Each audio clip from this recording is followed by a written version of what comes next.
Yep. Okay, thank you. I would like to thank everybody for coming to the February 24th, 2025 work session for the city of Idaho Springs.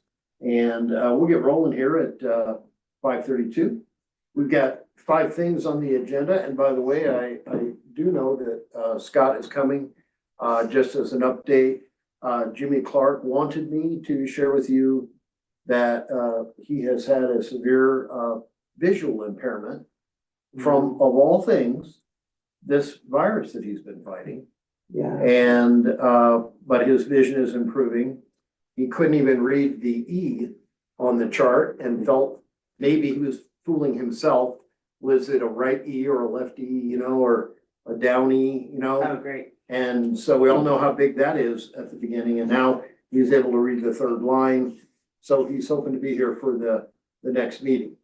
We do have 5 things on the agenda tonight. The first one is something that I'm very happy that we're bringing up again, and that is the community recognition wall. We did have a recommendation letter in your packets from Wonder. I thought it was very well done. And as you know, this is something that we have been remiss on. We're behind on getting some of these names up. And anyways, I personally think that Diane would be an excellent choice, but I'd like to hear council's thoughts on that. And does staff have anything that they would like to add on this one? Not on that particular nomination, but we're certainly open to hearing your thoughts on other nominations. All right. I would like to go around and just ask everybody if there are names that come to mind. I think we had put forth a few names. I think I gave Andy mine. To remark, my vision of the recognition wall when it was put together, when I was on council back way when, was not only did you work for the city, but you participated in volunteer activities within the city too. So that's kind of where I'm keeping it in that, like, more of a global thing, because I mean, just working for the city, no offense to people that are just working for the city, we just work for the city, but we get paid to do what we do, right? Volunteering is something that you don't get a lot of recognition for. So that's where my vision was, expanding upon people that actually had volunteered. I agree. Just, we're in that Facebook group, the chat about the. I'm always in. No, some what chat. was it? They just had it in the Idaho Springs group on who is most generous. Oh, yeah. Or something. Anyway, yeah, like, I don't know, Troy. who was the top choice? Troy there? Erickson is the top living choice, yes. Is that for No, everyone? I agree. That is really a great choice. Yeah. Lou Howard is another Lou Howard. great choice. The way she has taken that cemetery under her wing and just given so unselfishly for so many years. Many. It would probably be an overgrown section of weeds. You know, if it wasn't for her many years ago, getting people motivated and coming out, the stuff is really amazing. Now it's much more like a park. It is, it's great, yeah. Space. I do agree. I was thinking about this. I do think that working for the city, It's lit up. I mean, everybody that works for the city wears more than one hat, I think. I think you have to when you work here because we're a small organization. I think you have to be doing some volunteering, you know, like, to me, the memorial wall is more, it's more for our volunteers who don't get paid, who aren't getting any kind of, any remuneration, whether it's recognition or monetary, I don't know. I don't think that just working for the city, And again. and it's not a just, Yeah, like, it's I not a know. just, but I think that it's more than that. I mean, Troy is a good, and again, I think one of my other thoughts, because I was pat myself on the back, but I was one of the few that really wanted this to happen, and many, as many years ago. And I think we were talking about people that had passed. Now, I actually think it's great to honor people when they're alive. Personally, I think going forward, that would be a really nice thing to do, that people get to see, hey, we were actually thinking about you. And Some people live longer than others. I haven't done anything great in my life, so yeah, I'm still waiting for that day to come. But anyway, so maybe once we get past honoring the people that have, already have passed on, that then we can start honoring the people that are like actively doing this in our community today. Well, I think that's a great suggestion, and I'd like to go around and just throw out some additional names. Lou Howard is certainly one that I think would be very deserving. And I would agree on Troy Erickson. yeah, Yeah, I think Troy is Troy does a great. great deal for, The list of what he does Yeah. is, and it's not Oh, I connected know to the city hall or anything like that. it's These very are- political, yeah. Yeah, these are things that he is doing because they are things that he believes in. Yeah. I only say that because I know him. Like, Yeah. I don't always know everybody that we recommend. Well, Lou is great. I agree with you, Chuck. I mean, I do think that that would be a lot, just completely forgotten plot of land that we happen to own in the city. I think I wouldn't have bought a plot. Bob and Jan Boland both are then just unbelievable. Jan has Movers. practically worked a half-time to full-time job, I don't even know how many years, over there at the Historical Society, just for absolutely nothing. And I had also nominated Dennis Lundberry. Dennis was he was the mayor that when I came on board, and he was, even though it wasn't successful, he's actively one of the people that wanted to annex Floyd Hill, which I still think even 25 years later would have been a good thing for the city. But he definitely was determined to make that happen, and unfortunately, it Yep. didn't come to fruition. Scott, anything that come to mind? Well, to expand on what Lisa said, I think volunteerism is a big thing in our community, and I think it's great. Not to discount people that have served in the government, because I think serving in the government is a big thing in the community, Oh, absolutely. as I've learned since my time here. It's dedication, it's It's a little wanting thankless to- sometimes too. wanting- No, but make- that's it right there. It's thankless.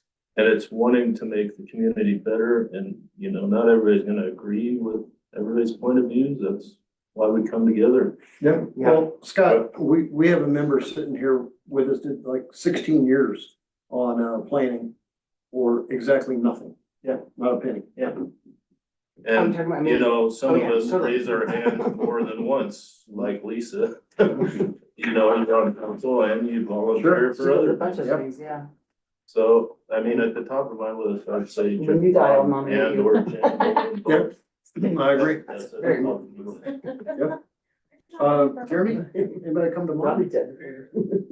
Yeah, now we're talking about, they don't have to be city employees, but my original understanding, all that stuff. Like, I think we look like Les and Arlie Clark. Or something. Oh, yeah. Those are that's a good great names. We don't really, it's kind of, to me, it's kind of weird how we've glossed over a bunch of people that did a lot of stuff while years. Evan Mary Kruger, same boy, Les and Arlie. Richard Eccles, so Biff Eccles, Richard Eccles Jr., right? Yeah, Biff does a lot What's- for. He still does, right? He has, his dad had, and he was the assistant chief for the fire department for like 22 years, and he was the chief That's a good for name 3, too. Yep. right? Does anybody remember Dean St. John? I know you do. This is why I have a problem with Fire some stuff. department, right? Because Does anybody know the story why there's a flag on the hill behind us? No. Because the original pole is the one down here on the end. And that was welded up on there by Dean St. John and Richard Eccles Senior. And Irv Kruger and Don Kruger, those guys, they did it, and they funded the flag. Right, they paid for it. And it came to the point that that pole was unsafe.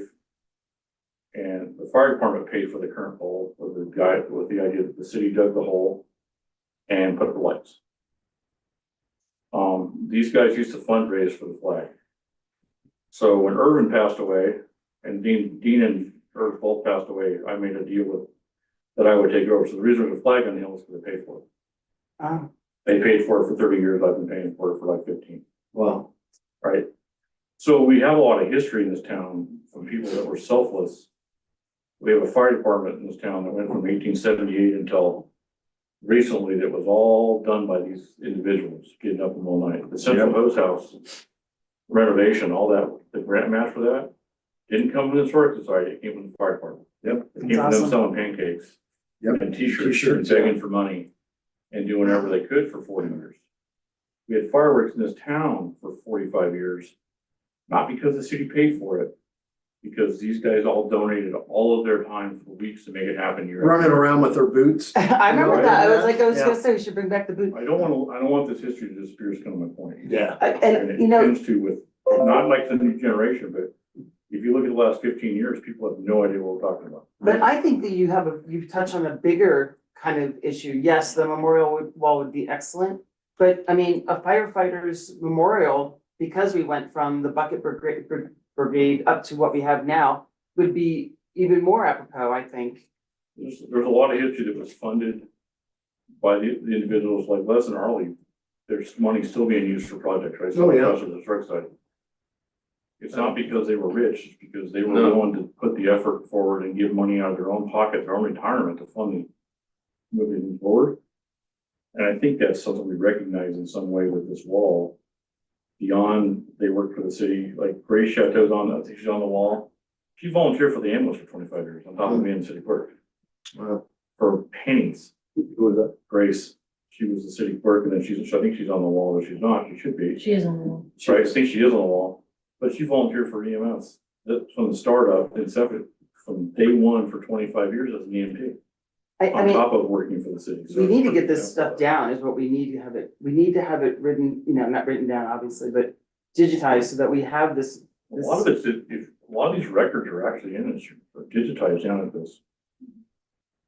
Cause Don Allen digitized, I know Don did a great Now, job and how you do we- could go in and how do we- ask him and he would pull that how up. do we pull it out of there and properly recognize generations of people that got us to where we are? I mean, I don't know anything about what's going on down there, but that Our is, historian was Chi Bell. Chi and Don were like, Oh, yeah, they were like those are good encyclopedias of examples information. Is she on the wall? Chi is on the wall, yeah, Yes. she was one of the first. I think, Bruce is still. Jeremy raises a Bruce great, Bell. Yep, So, Jeremy but he raises. was responsible for the cannon and Perfect example, right? The cannon got refurbed because Bruce went, I wanna do it. Yeah. All right, Mhm. and he put all the effort in, and who, those that know him. How he gets around every day. he's a hoot amazes and a holler. me. He really did. And Yeah. it's- That was like $30,000 for that. Yep, Because to him, that was something that needed to be done. It was personal to teaching, and he made it happen. Yep. How do we recognize the efforts of all these people that came before us that allow us to be where we are today? I will tell you that I've been to a lot of small towns around in Colorado and around the country. And it is not ordinary to see a memorial wall.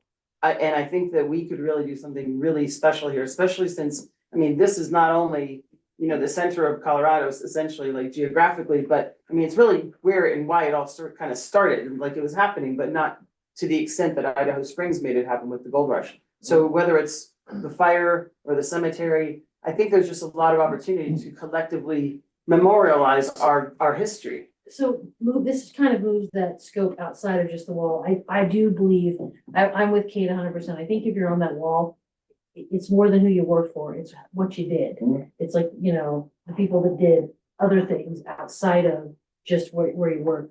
But I think maybe that's something that we as a city need to take on, where you've got all this fire history. You and I have talked about this, some of the fire history and like we had how many fire brigades starting in 1865? Like we had 7 or 8 hose houses. Yeah, because one of them. Or they call them the fire laddies, you know, how much is down at the historical society? What does the fire department have? You know, you and I have talked about how that we can't store everything because we don't have proper storage for various things. Like, I think that's something as a city, because Kate's right, this is kind of where, I don't care what Central City says, this is where Colorado started. Then we need, I know, they have their own claim. They can say whatever they If we want. look at the same week, it's the same week, right? You can't hear them Still over with the dinner. same amount but of it's No, not money. forget the same month, they follow Jackson, It's close enough. they right? can talk. But So, maybe we make that one of our goals as a city, is to collect our history into one digital depository. And where do we store like all of the, like, I would love to see stuff like the fire museum. Well, we kind of have one, I- but it doesn't have history on the wall. But we certainly have some homework, and I think all of us would be very eager to uncover some more, as Jeremy points out, very deserving folks from the past that have really given. And Janine, I hadn't heard from you. as the newest community member, I don't have a lot of history. I did look on the Facebook group because they were talking about, and I do think Troy Erickson probably came up Yep, as the most popular one, I would agree.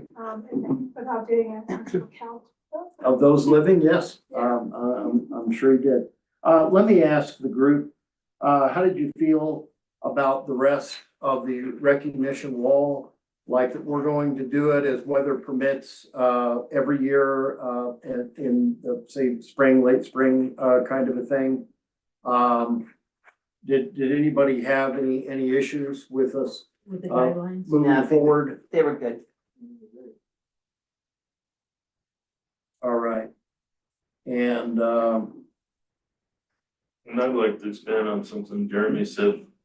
Les and Arlie Clark invested in the community, but they also left money to the community. That Yeah. tells you how much they cared for this community. And that's why I nominated Buddy Mees too, even though she was sort of like, Buddy was buddy. Buddy was awesome. She was Is that one of what my it best said? friends until she died at 94. Yeah. But Buddy left $260,000 to the library district. Well, Exactly, right? She left, That's awesome. she left 10% of her estate. So nobody knows about that, and I, that's why I toot her horn, because it was completely a surprise when we got it, so wow. that's a big, and she loved reading, by the way, that was how I met her, I would deliver her books. She forgot that 2 years earlier, she was calling me stupid, like repeatedly in emails, but that's fine, it's all good. All right, Good luck. for now, I think, staff probably has a, direction that they were seeking. Anything, further?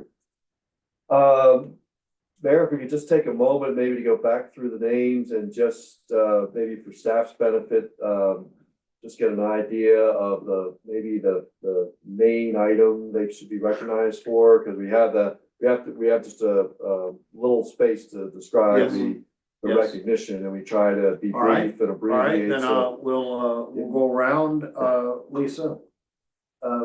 Did you have a name? I like Troy for community. I'm not sure how you put it. Troy does a lot for his veterans community involvement. Yeah. I think that's what he's probably most known Well, for. I would agree, most known for it. He's done a lot more than that, but I would agree with you. Yeah. Veterans advocate or something. Yeah, that's his job. He's a veteran service officer. And, Awesome. Kate, you submitted a list already and you may have put a small amount on. I didn't know that I did, but with Dennis, I would say a visionary, like he had a vision for the city, it didn't necessarily come true, but that was, I think Buddy, And on Dennis, of course, we could put down Mayor as well. From yeah, Dayton. so, Yep, okay, yep. I mean, Buddy would just be, I just like the way Jeremy said it, Buddy. What you put friend of the library? Friend of the library, that's Friend of the really good, yeah, That's the way to a do very it. good friend of the library. I don't know, who else did I put down? You said Lou Howard, obviously, savior of our cemetery. Oh, that's a great way to put that. Or guardian of the I think we cemetery. may have I Lou on love the guardian. wall. Those are both Approved in the last I round. think she was in the last round. Oh, I think we okay. approved her, so she Yes. is. Oh, a matter okay, of- we just haven't got our plaque out there yet. Correct, I still it's think- been ordered, yep. The one thing on the protocol or the policy that we don't, is that individuals only, and to Jeremy's point, how do we honor the firemen and women throughout the course of the years? I think, like I said, I think that's a bigger conversation, Yeah, and I think that might be like kind of a cool separate memorial. I don't think Les and Arlie, like, that's not an individual, that's. That would be together, for sure, Together, yeah, right? yeah. I to agree. go- Well, I think lesson Arlie could be an individual, but also Jan and Bob. Yep, yeah, yep. that would be another, excellent. They're a team, I mean, they were Yeah, both they teams. Bruce Bell, Oh, yeah, cannon fodder. and, And fodder. Stop that. Sorry, I'm on a roll. how would we, what would we put on Bruce Bell? But when he gave turned the He was library, a passionate historian. he is a passionate story. He turned over to me all the paperwork for all the years that he'd been taking care of the canon, and I met with him for lunch, and we were there for quite a long time with his daughter, and he had, like, he's just full of history, like, Yeah. his father had a potato farm back over where his house is. Yeah. So before any of that stuff was there, so he just had endless. City historian. City historian, like, and his wife was even more so, Yes, I agree. you Yeah, know? and she was the archivist. Yeah, Also. Bruce served on historical boards. Oh, yeah, yeah. He was actually treasurer and I begged him to stay as treasurer, before I had my arm twisted off and became treasurer. Janine, anything you'd like to see or add on there? Okay. Jeremy, some great suggestions, but how do you think we best describe some of the names that you gave us? Yeah, no, I had to work on that. Okay, all right. Scott? Bob and Jan for historical preservation, Bruce for historical preservation. Yep, that's good. I think though, maybe we come up with like, we have a friend of the library, maybe a friend of the city. That would be kind of cool. Like if we, we could maintain on our website, Friends of the City, and we've talked about this where we have like a QR code on our memorial wall. That exit. that is a great idea. People can expand on all of these folks and go But I into think that's how great detail. we can also try, because Jeremy and I have talked about this, where I hate to see all that fire history lost. But that could be, honestly, that could be a separate project. Is that something we could have our best and brightest work on? Because we don't really have anybody in the city that is doing archivist kind of responsibilities. Jeremy, the QR code could go at the Firehouse Museum. Yeah, I think there's options for all this stuff. I think when you look at it, there's just a lot of history of individuals that's, I don't know how you put it into one category for most of these people. Yeah. Like Biff was also an officer for ISPD. He was a reserve officer, so was Gene Day. Yeah, Right. oh, G Day was a good number, another good name. Both members of the fire department, both reserve officers. To fill in when they were shorthanded back when we had 2 officers in the town, and that's how events occurred. That's how Gold Rush Days actually Yep, functioned, is because these individuals were willing to be officers for those 2 or 3 days and make it happen.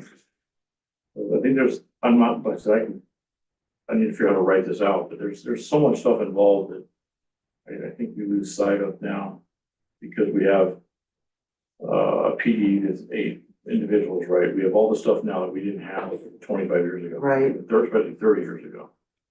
Yeah. We relied on these individuals to give up their retirement time. for Yeah. some of them. it is interesting, because at the library in Georgetown, there's at least 45 pamphlets that were self-published pamphlets that were probably written from the 1920s to like the 1980s. And you can go and you can read them. And we don't have any of those pamphlets really specifically for Idaho Springs and this fire What a good department. idea that's Camel a great House. idea. Yeah, we don't, I mean, they're not big, they're just little tiny self-published guys, but Idaho Springs just wasn't turning those out, and it was obvious that they were happening quite often up there. Almosh is another one. Almost, Right? yeah. Yeah. Yep. Unfortunately, he passed away before he could put all the history down. David knows a lot though. David knows probably 80% of it, talking Yeah. to him, Yep, which is a lot. It's Yeah. still not all of it. So maybe but that's, Al did write 19 books, so, and we do have those at the Right, which is library. good. Yeah. but maybe that goes to an idea, again, this is something that we take on as an archivist project, where we keep those city records. I love the idea of just little self-published pamphlets. Those aren't expensive. Now, when you guys did it for the kids at the school, We right? did, yeah. Well, staff, we're good at this point. Looking forward to, Otherwise, It's a we're good throwing. start. Rabbit hole. Yes. Yeah. And again, I think we should take Jeremy's lead. If we can think of something that we would like to add. I know Jeremy's gonna come in with some names and perhaps some wording. I think that's a good thing for all of us to look towards as we move forward in coming years, and we'll look to every spring making this a regular recognition. I'd like Mayor, I to, just ask, Jeremy, if you could get that to me when you have it, and then we'll bring back this list with brief descriptions, for council's final review before we order the next round of plaques. That sounds like a good plan. Like to move on to boards and commissions. Thankfully, we have some letters of interest. I would like to point out that planning did have a vacancy for an alternate. Judy Murphy has expressed interest. And I'd like to know, the feeling of the group. We'll go around reverse order. Scott, would you be all right with that? Okay. Jeremy? Judy Murphy one? Yes, Yeah, totally. okay, all right, Jenny? That'd be great. Okay, Sounds so- great. I'm excited for new people. Okay, I think that Judy has a very, having spent time talking with Judy, I think she has a very distinctive point of view, but I don't think it's a negative point of view. I think it's actually one that would be a healthy mix with who's on planning right now. well, and in the healthy department, cause it's gonna digress from here, that will fill out, planning. Awesome. She will be the alternate. Frankly, I mean, I think we probably would like to have a couple, but at least we would have a full complement and one alternate. Things get really, depressing with, variance. The two that we have, interest, Doug Smith and, John Hatch, they're, re-ups. And that only gives us the bare minimum of a quorum. I thought you guys wanted to combine variance with, planning. I thought I lost on that vote. I think We had not. It wasn't we- a we- win or lose situation, but my takeaway from that was that What's that? my takeaway was that we do whatever we can to keep them separate. And Gotcha. since John and Doug were willing to re-up and we have Drew for another few years. That still gives us three. Yes, and that is Which the, is not ideal. Drew did give me the name of someone else who maybe wanted to join, but I was not able to coordinate with them. Does variance have to be within the city? Um, Can we extend that to like? The county. now, we Yeah. could, and this is what I'll push for, because we can appoint someone at any time, right? Mhm. So I'm gonna push to try to get a planning commission member to join and kind of do double Great, duty, that's good. just because we don't meet very frequently. I think it would be a good opportunity for one of the alternates, for Oh, example, okay. to get some more. I think it's a great experience, idea. but we've only met once in the last 2 years, so variance board is not Yeah, a, I don't think. Yeah, so that was part of the discussion, right? Variance board doesn't meet, but what we also talked about, we don't want to delay projects because the right, variance board could not meet and they have to push it another session. yeah, that That was a big. That's my big fear, because it came up when we were scheduling the variance board meeting, and I just happened to be able to throw 3 variances on one meeting. They just all lined up pretty well, which is great, because those are the ones we've had since 2022, but, I remember the 2022 variance But, board. they were able to coordinate, and fortunately, no one got sick or, you know. had Oh, wait, but the anything nice thing come is up. with Zoom.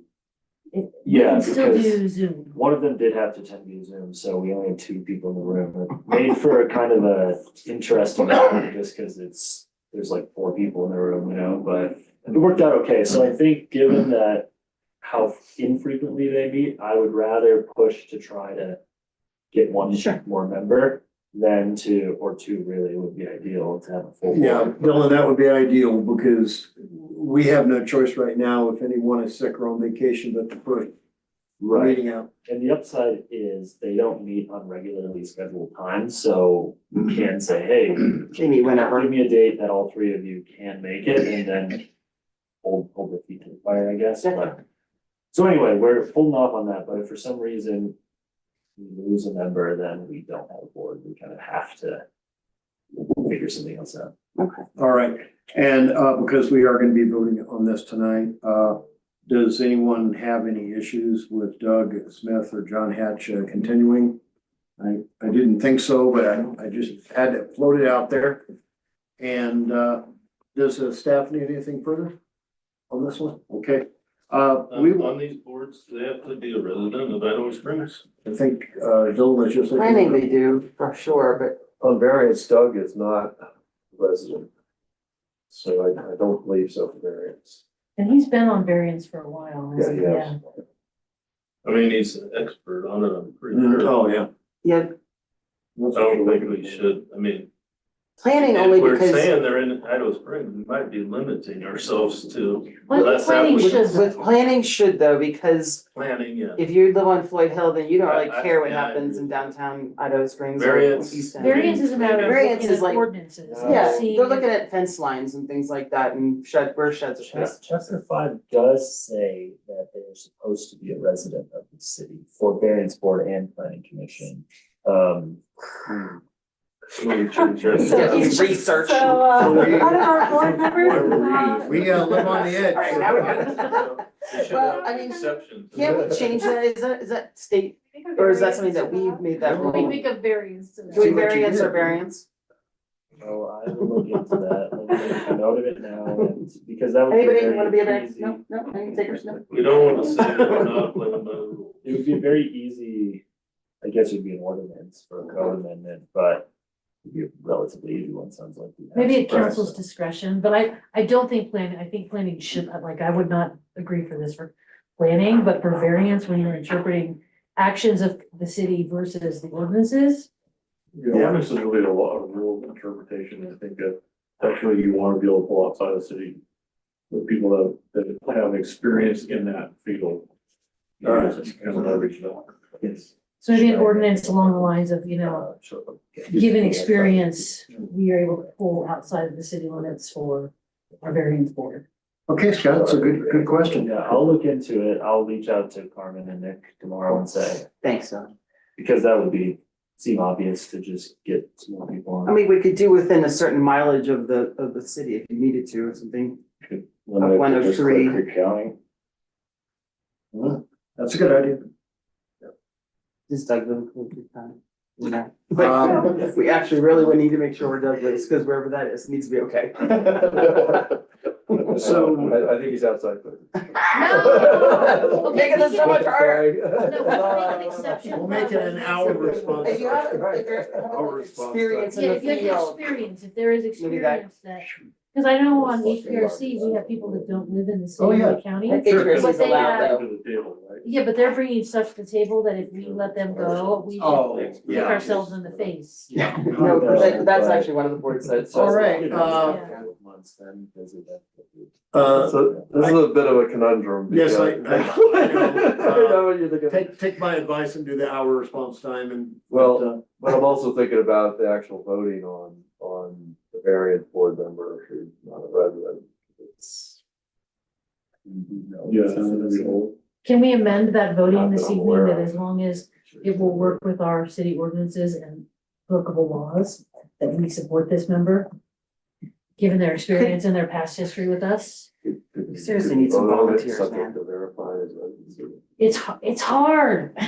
Cause Doug could actually be, he could sit on the board and act as an advisor and not necessarily be a voting member. You don't need 3 voting members. I know, we need more, that's what I'm saying, we need more volunteers. So he could still give his expertise. Use my address, I have an extra room. Jeez Well, Louise. I would encourage us to somehow make this legitimate because I we do not want to be do not have a afraid. quorum if that's the case right Yeah, now. and I don't wanna appear as if we're doing something in, just for one person, we're doing it because Yeah, that's- nobody's that's what- volunteering. That's what I do. We need to build a function in the city, but we also need to maybe take one additional step to make sure that we're. Yes, let's be Could legit. we table it for the next meeting, at You least sure that, can. for variance We board, I will. think we can proceed with We'll- PC. I think We'll Doug do will that. understand, right? Dylan says we don't have any variance cases coming up immediately, Okay, but we'll try to we will move on this and we'll Alright. check with Carmen how to we'll best handle it. legitimize this one way or another. But council's intent is to, just Just like say yes and with move on. No, we should. HPRC. I think from a- HPRC, is to expand it beyond the city. you know, the Right, guy for that the- just put for, on yeah, HPRC. okay. I think of Mr. Davenport being a great I think that's example. excellent. We Oh, have Mike a has- meeting with Carmen tomorrow, You know, Mike is on 2 of our commissions. Okay. but All right. he is invaluable. I would like to move on to the next, guys. oh, sorry, Ed. I'll be on the variance board if you let me. Can the city What do you staff think? be on there? I don't know if there's any prohibition to it. Check We have to with be Carmen. careful of any conflicts of interest. Yes. Well, he's actually not technically, he doesn't really work with Paul, which would be working with streets and things like Right. that. So, I mean, Cause it'd be a pretty rare case where you would ever have to recuse yourself. You know what I mean? it would have to be maybe moving a water main.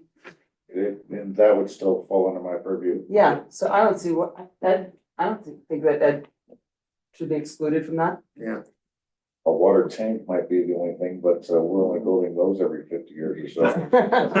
Yeah, I think it'd be, For that though either. Ed, I think you'd be excellent on that. Thank you for putting your name out there, and we'll check with Carmen, make sure that there ain't anything to prohibit that, so. Okay. The next thing I would like to move on to is a rather thorny issue.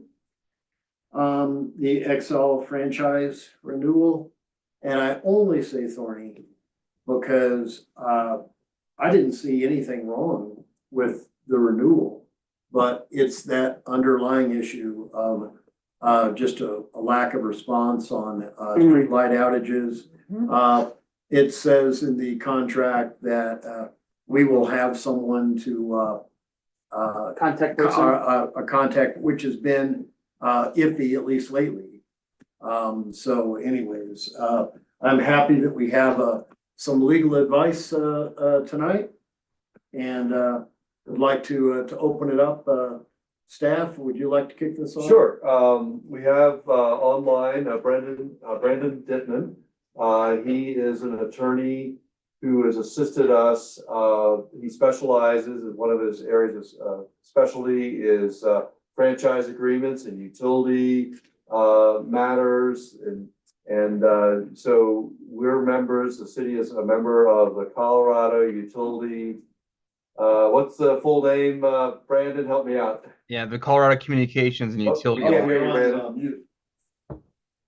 Can you hear me? Oh, yeah, I just heard it.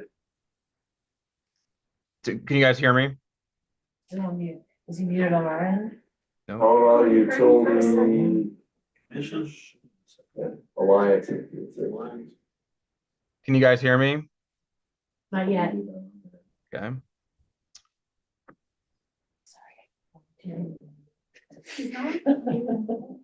No. How about now? I could cut that one. That's like, should be like, the speaker down. You did hear him for a second. Is it on your end at all? Because it looks like it's working on mine. No, I heard somebody. I did too, I just for heard a ball second. bombs. Yeah.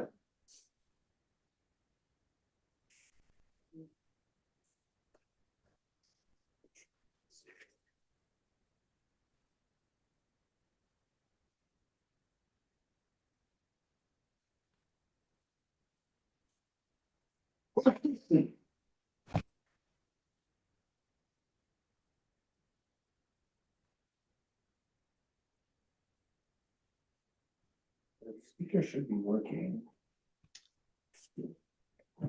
Testing, testing.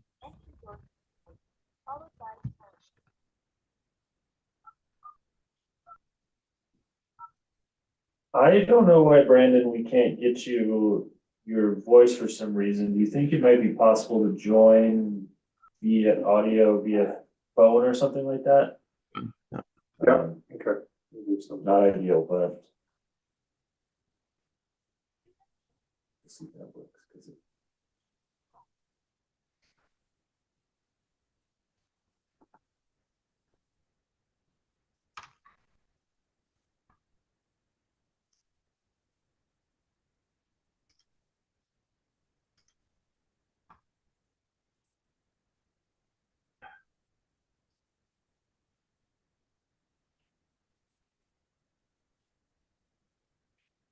Welcome to Zoom.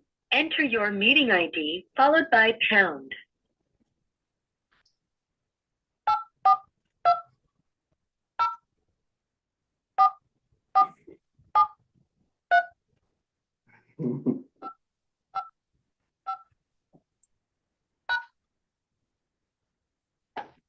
Enter your participant ID followed by pound. Otherwise, just press.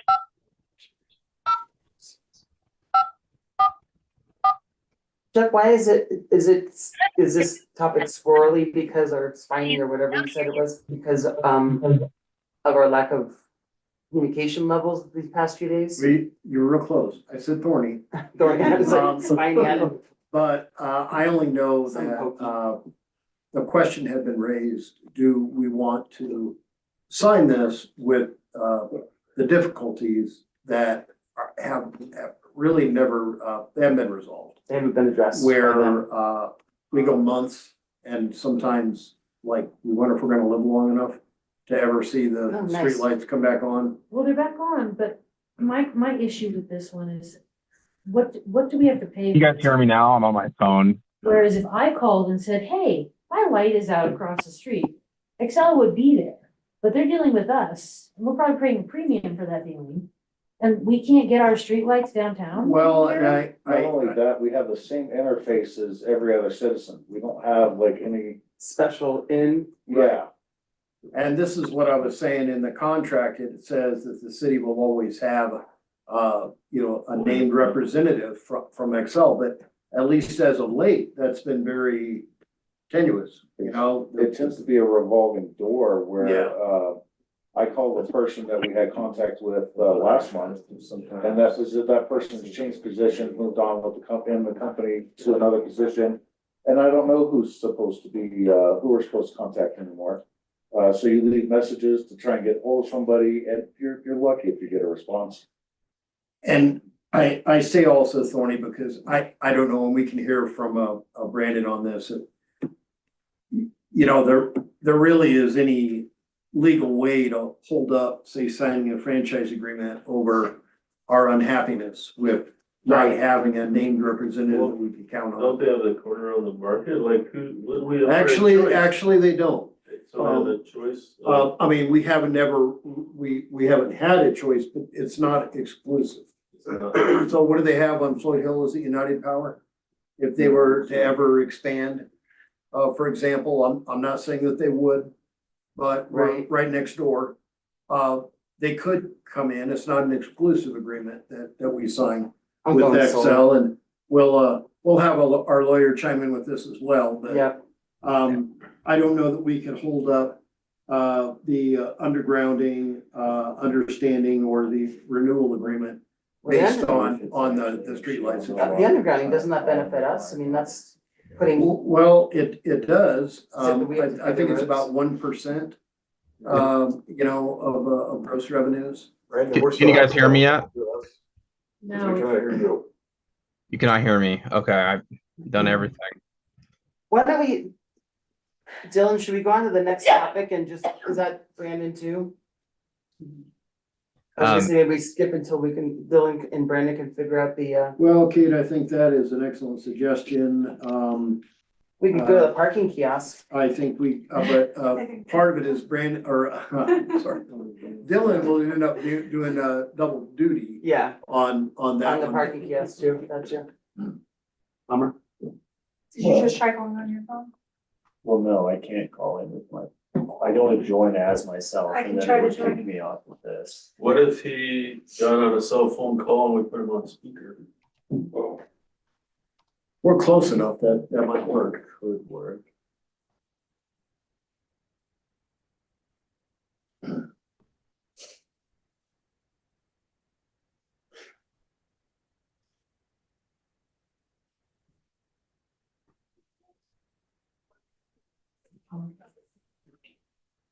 Still can't hear me? Nope. Oh, you probably have 100 of these, It's had a new but format. this was in my. Yes. My inbox. Don't like it. And I know. so just, We scroll just been down along talking the left-hand about- side, am. and you'll find all the things. I can't imagine that this doesn't take more time. I have some. than just- Will you give a choice up top? It says like, it'll give us meeting agenda. Yeah. Where it says download. Download Download it all. Download real quick. Options are. Yeah. Oh, the package, Download the PDF And then you have it all. Even on your phone, it's usually. okay, all right, that's the way I was I'm doing. wondering about I won't that. tell you how long it Cause takes. this is, I mean, it seems like it's gonna take longer to put this in the system like this. Let's see, I don't have to say that. Well, you love the I mean, but computer. going though. back and forth to each one of these, That's the trick. it's better if it's just like scroll down, scroll up. I had no problem with the last Okay, so I system. can hear on the phone. It was only like the four of us that were really Testing, doing testing. the computers anyway, so it was I like, know, like I. why are we supposed to, like, we're doing fine. Like go up to the top there and then What's down. wrong? Are you asking on mute? I know, I heard. Brandon, Andy tried calling Brandon and, Hello? Can you hear me? No. Yeah, Yeah, so, so. but I can we hear can't you. hear, so it's an issue with our audio. Yeah, I can hear you. That was wondering about that. It's good. Now I'm doing my downloads. Can we put them on my laptop? Does that work? Just have them on, like a Zoom meeting? I don't like My it upside down. laptop, that works. Otherwise, just have it on your laptop. Then it wouldn't record, would it? What happened when you called him? You didn't answer. Okay, well, I think that's the best. Okay. Just get him on the phone. That, yeah. Then you can like conference calls like It's just like, wow. Brandon, we're trying to call you. Stuff.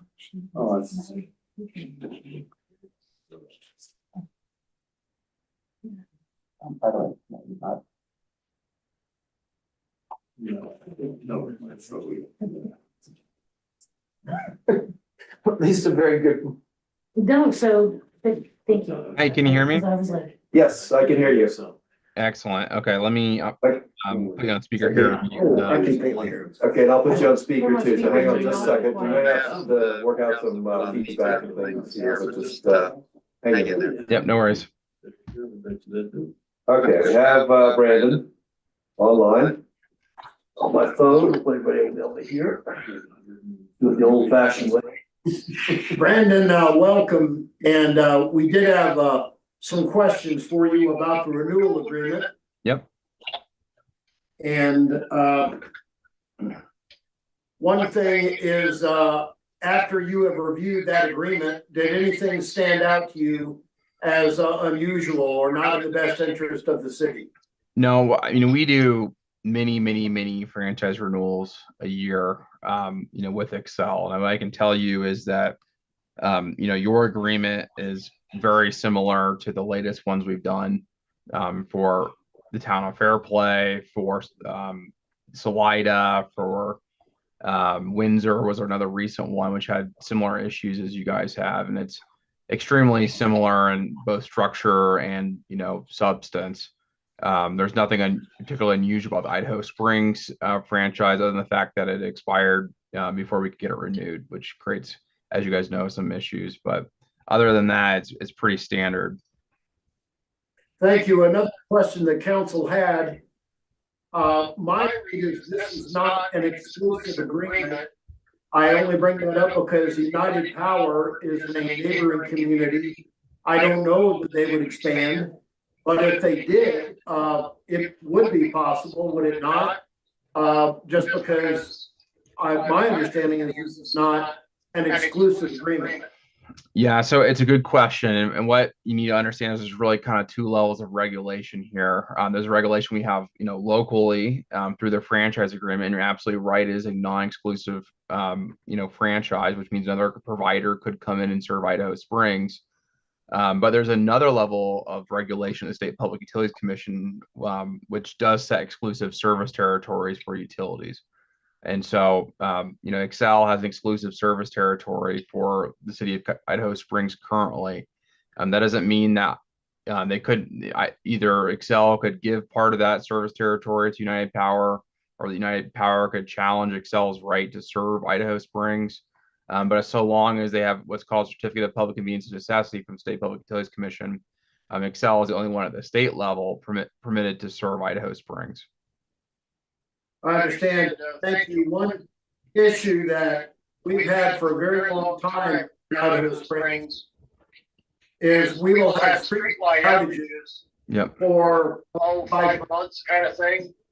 And our contract says that we will have somebody that we can contact at Excel, but they've had quite a revolving door lately. It's been quite a challenge Yep. to have someone that we can really call with issues. And I don't know that we can hold up a franchise agreement over our streetlight issue, but I would like to hear your opinion on that.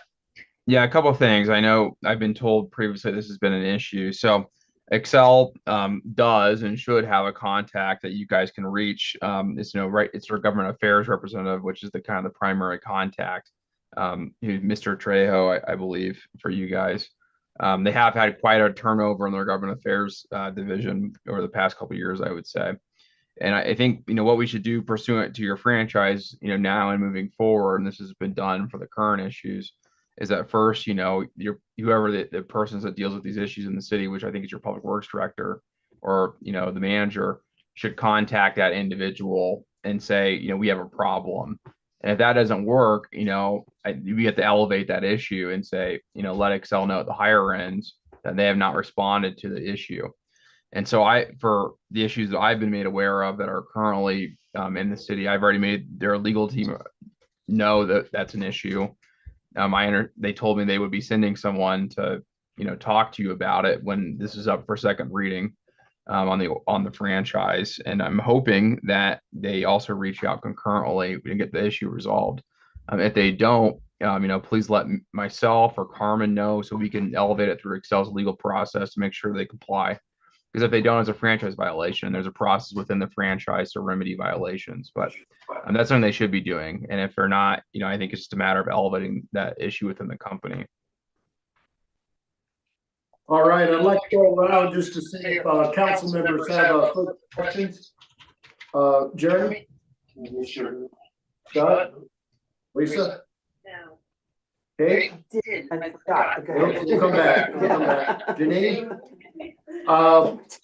Would you like to add anything further before we move on to the underground? Andy? Yeah, one thing I'd like to know, Brandon, is there anything further that can be put in the franchise agreement regarding service standards with respect to the streetlights? Because I don't think there's any service levels that are really, or response standards that are in the agreement. And right now it just seems that we feel kind of helpless when, Paul submits these requests through the standard channels, which we would like to just do it that way and not have to go through government affairs.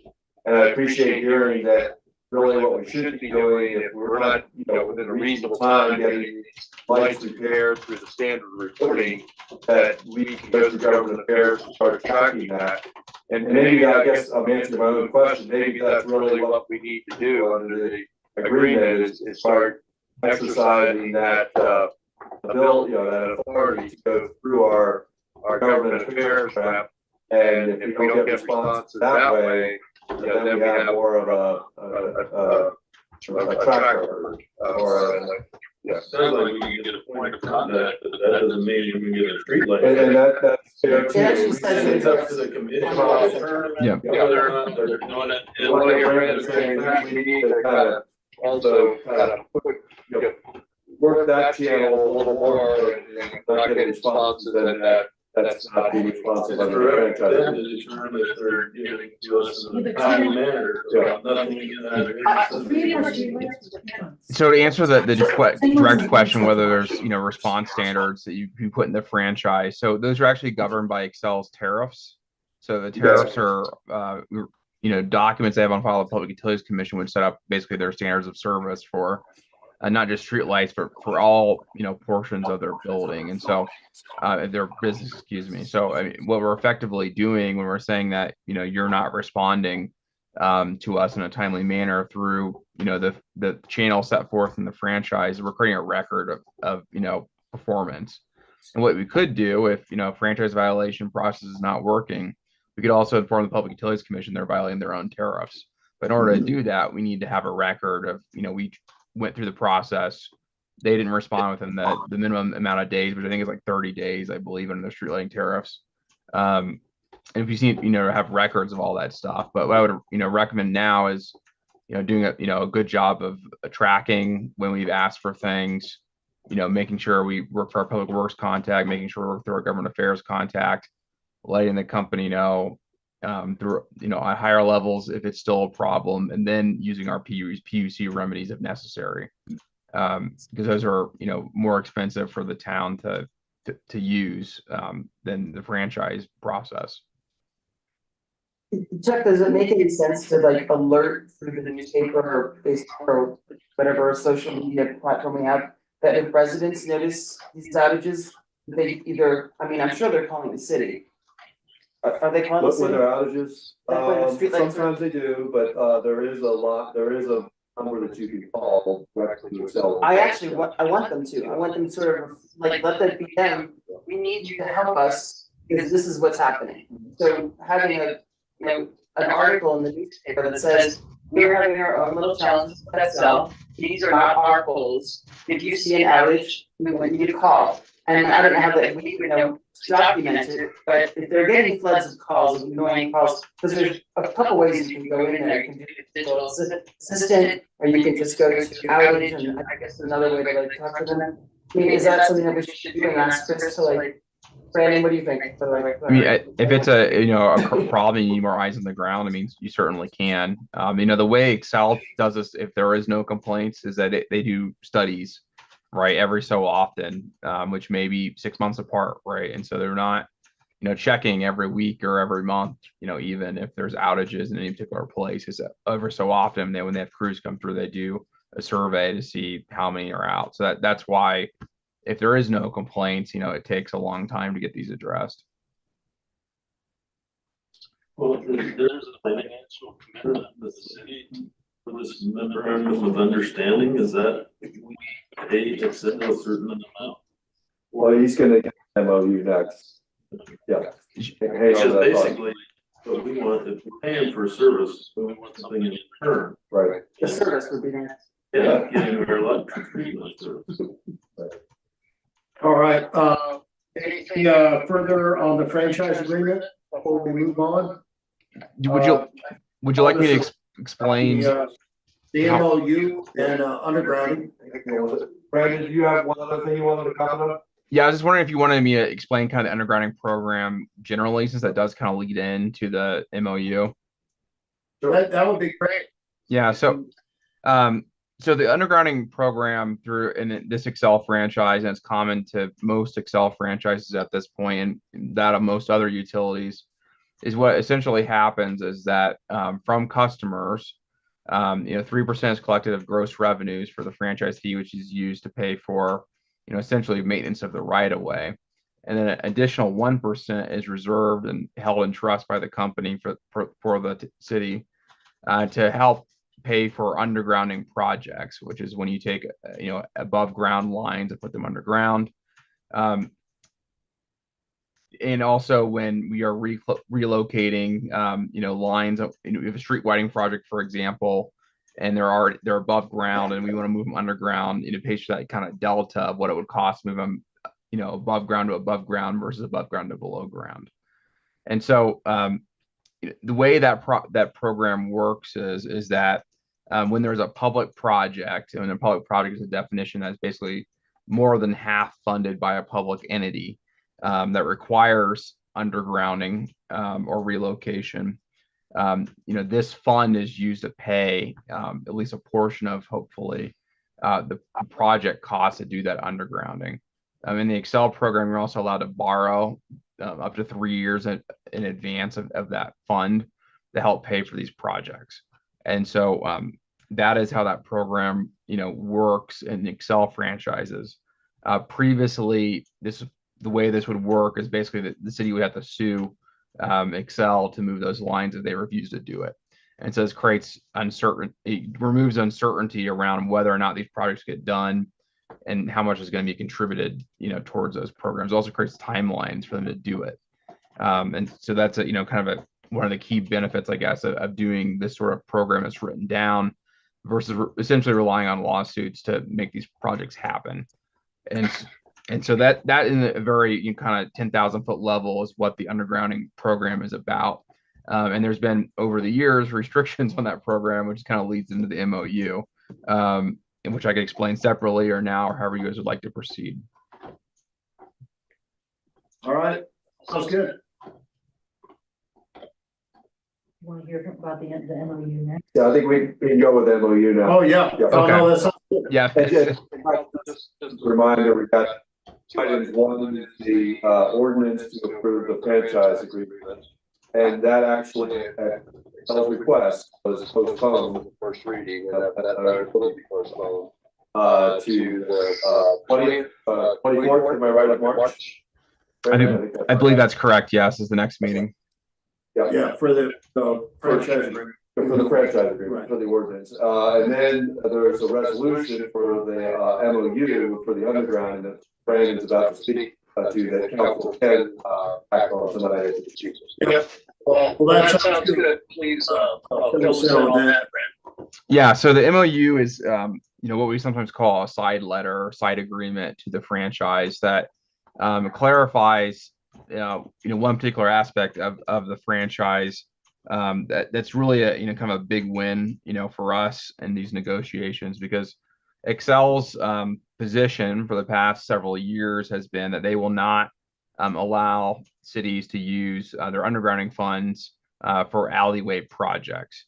And so if there is an alley that has above ground infrastructure in it, that those things need to be put underground through a public project of some kind, at least through, I'd say, the last 5 or 6 years, Excel has not allowed us to use those funds for that purpose, because it's difficult to do these alley projects. There's not enough room usually to move these facilities underground, and so that's something we've fought very fiercely with them over the past several years, and at least in Windsor, and now in your franchise, where we do have very significant alley projects. We were able to get an MOU saying that for these projects that we've already planned for, that we are able to use our undergrounding funds for those projects.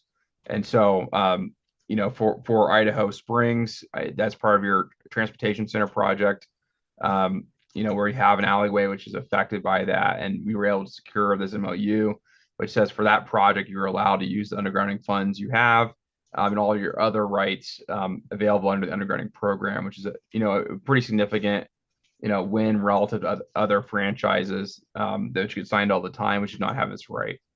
And so that's something, the primary reason why negotiating this franchise has taken what it has is because of securing this sort of a commitment from Excel to permit us to use those underground funds for this project. Yeah, I would agree. I think that seems like a huge win for the city. No, I would agree. It's not something that every city has gotten, but it's something we've certainly advocated for, where we know that there is a large project which requires some undergrounding in an alleyway. And so that was our key kind of objective in this negotiation, was to secure that ability through this process.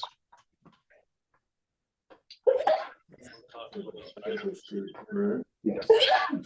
And That's a street, by the way. and Idaho Mall.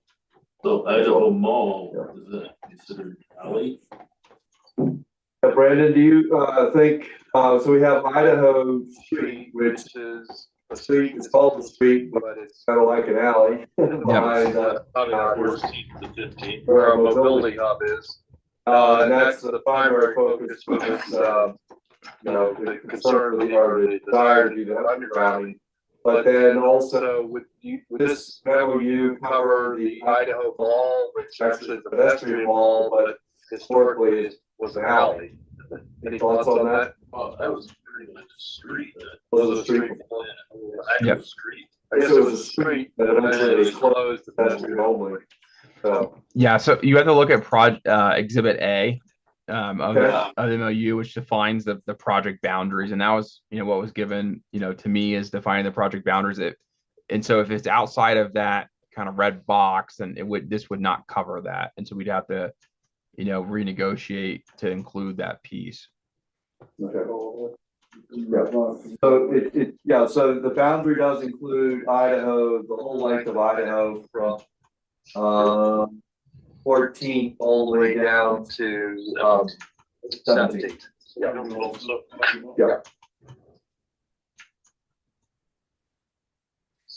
You know, in Idaho, west of 14th is clearly a street. I mean, that's not, there's no doubt about that. So.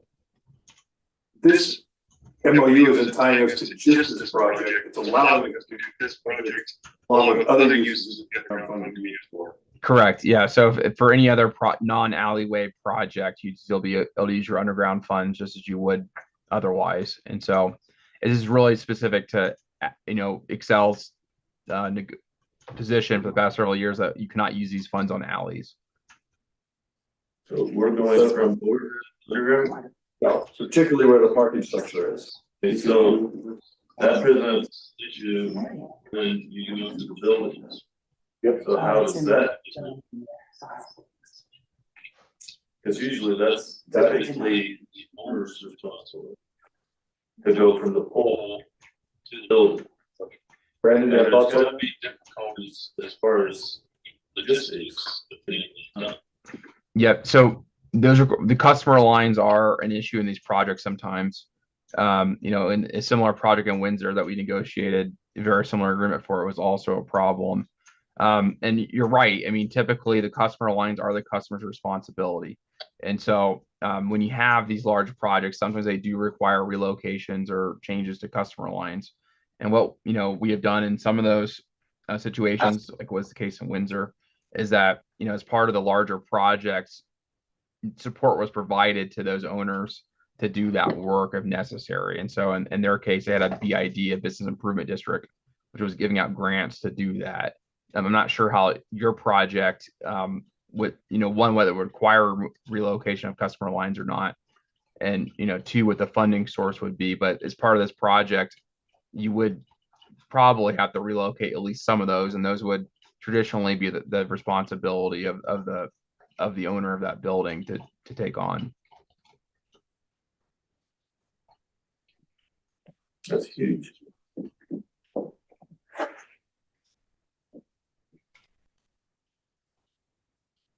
Isn't that similar to the Colorado Boulevard construction project when some of the lines were tapped into and customers or residents along the way were able to say, yeah, I want to totally do this, but it has to be all or nothing kind of thing? I mean, in some cases, we just did what was in the right of way, right? and then there would be a pole outside the right of way that would go to a business or maybe several businesses.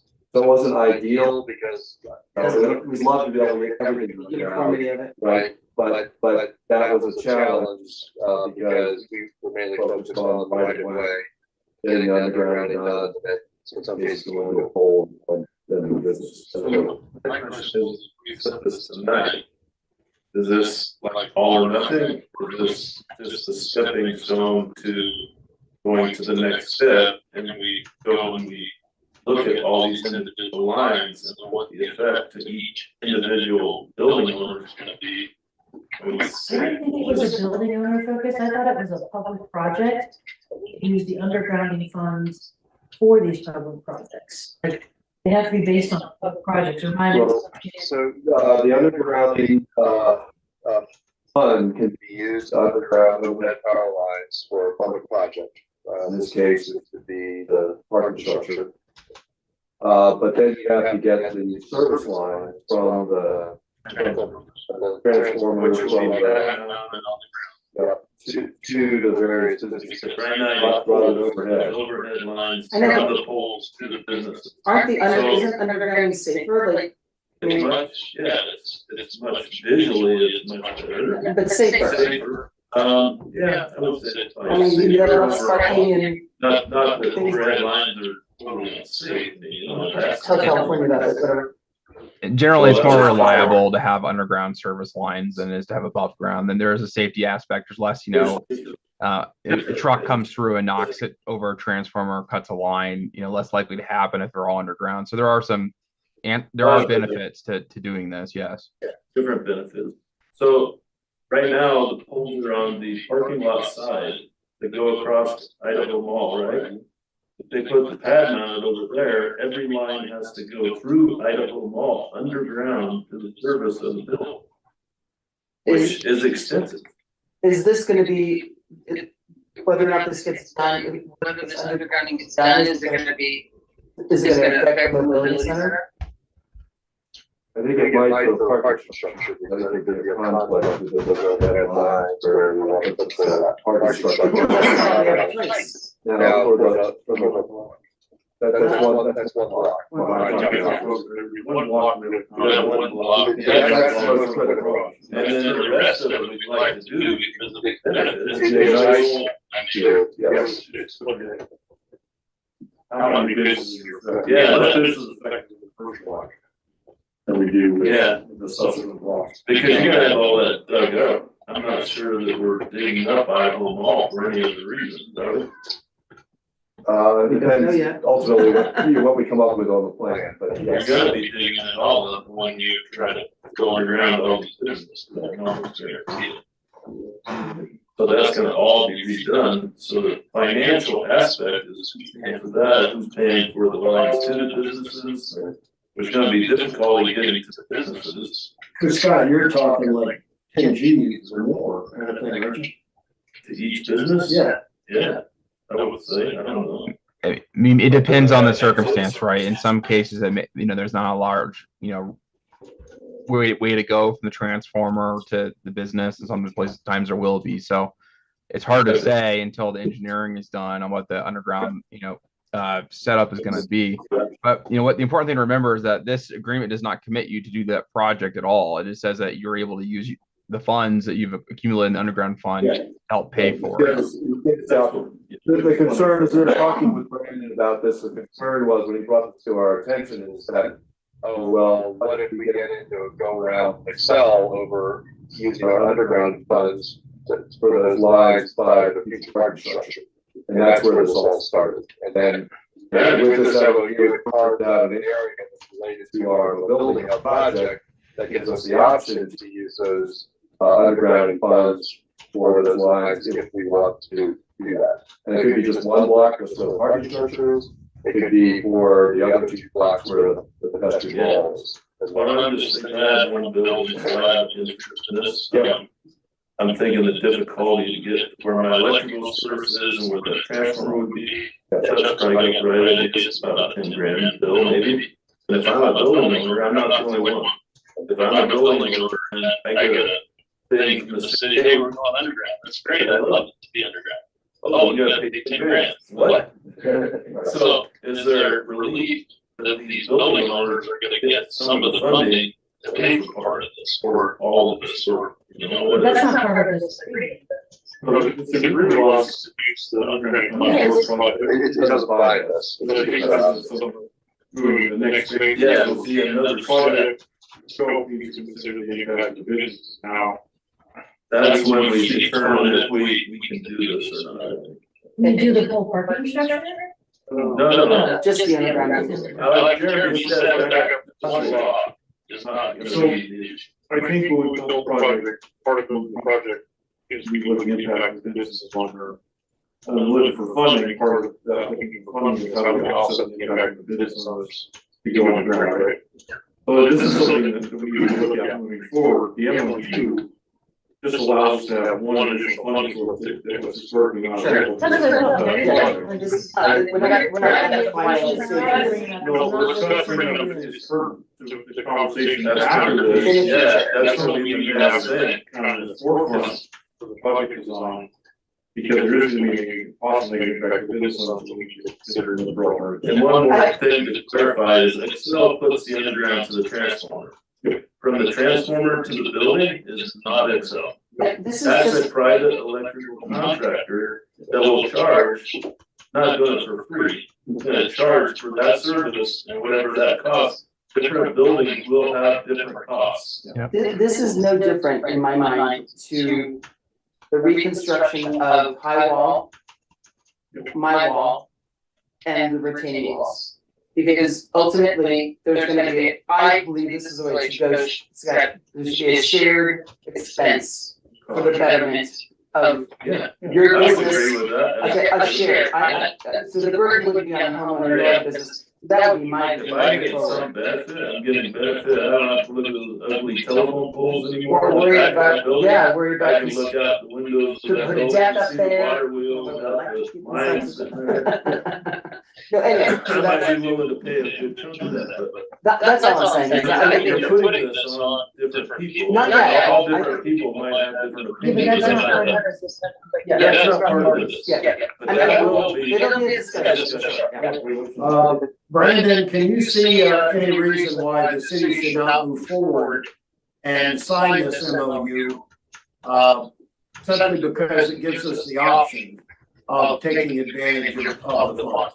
Yeah, I think this MOU is only additive to the city. It is not detrimental to you, because if you didn't sign this, one, you would still, you wouldn't be able to use these funds, to do your undergrounding of the distribution lines, and you would still have the problem of what to do about customer lines, right? Because whether this agreement is in place or not, those customer lines are still the customer's responsibility. So it doesn't really create any negative for you. It just gives you benefit, accessing that funding source for the distribution lines that you did not otherwise have available to you. All right. Staff, do you have any further questions on this matter? And the only thing I might add is the undergrounding fund will only pay part of the undergrounding. Right, we can cost. only even borrow 3 years. Right, so because it's just not that big a fund, this will be Right. very costly to underground these lines. They're high, they're three-phase lines, and we got a high pressure natural gas line underground, so. It's gonna be a big project. We just, we can offset part of that cost for the underground fund. That would be great. Not sure. All right. Because, I mean, that will be the same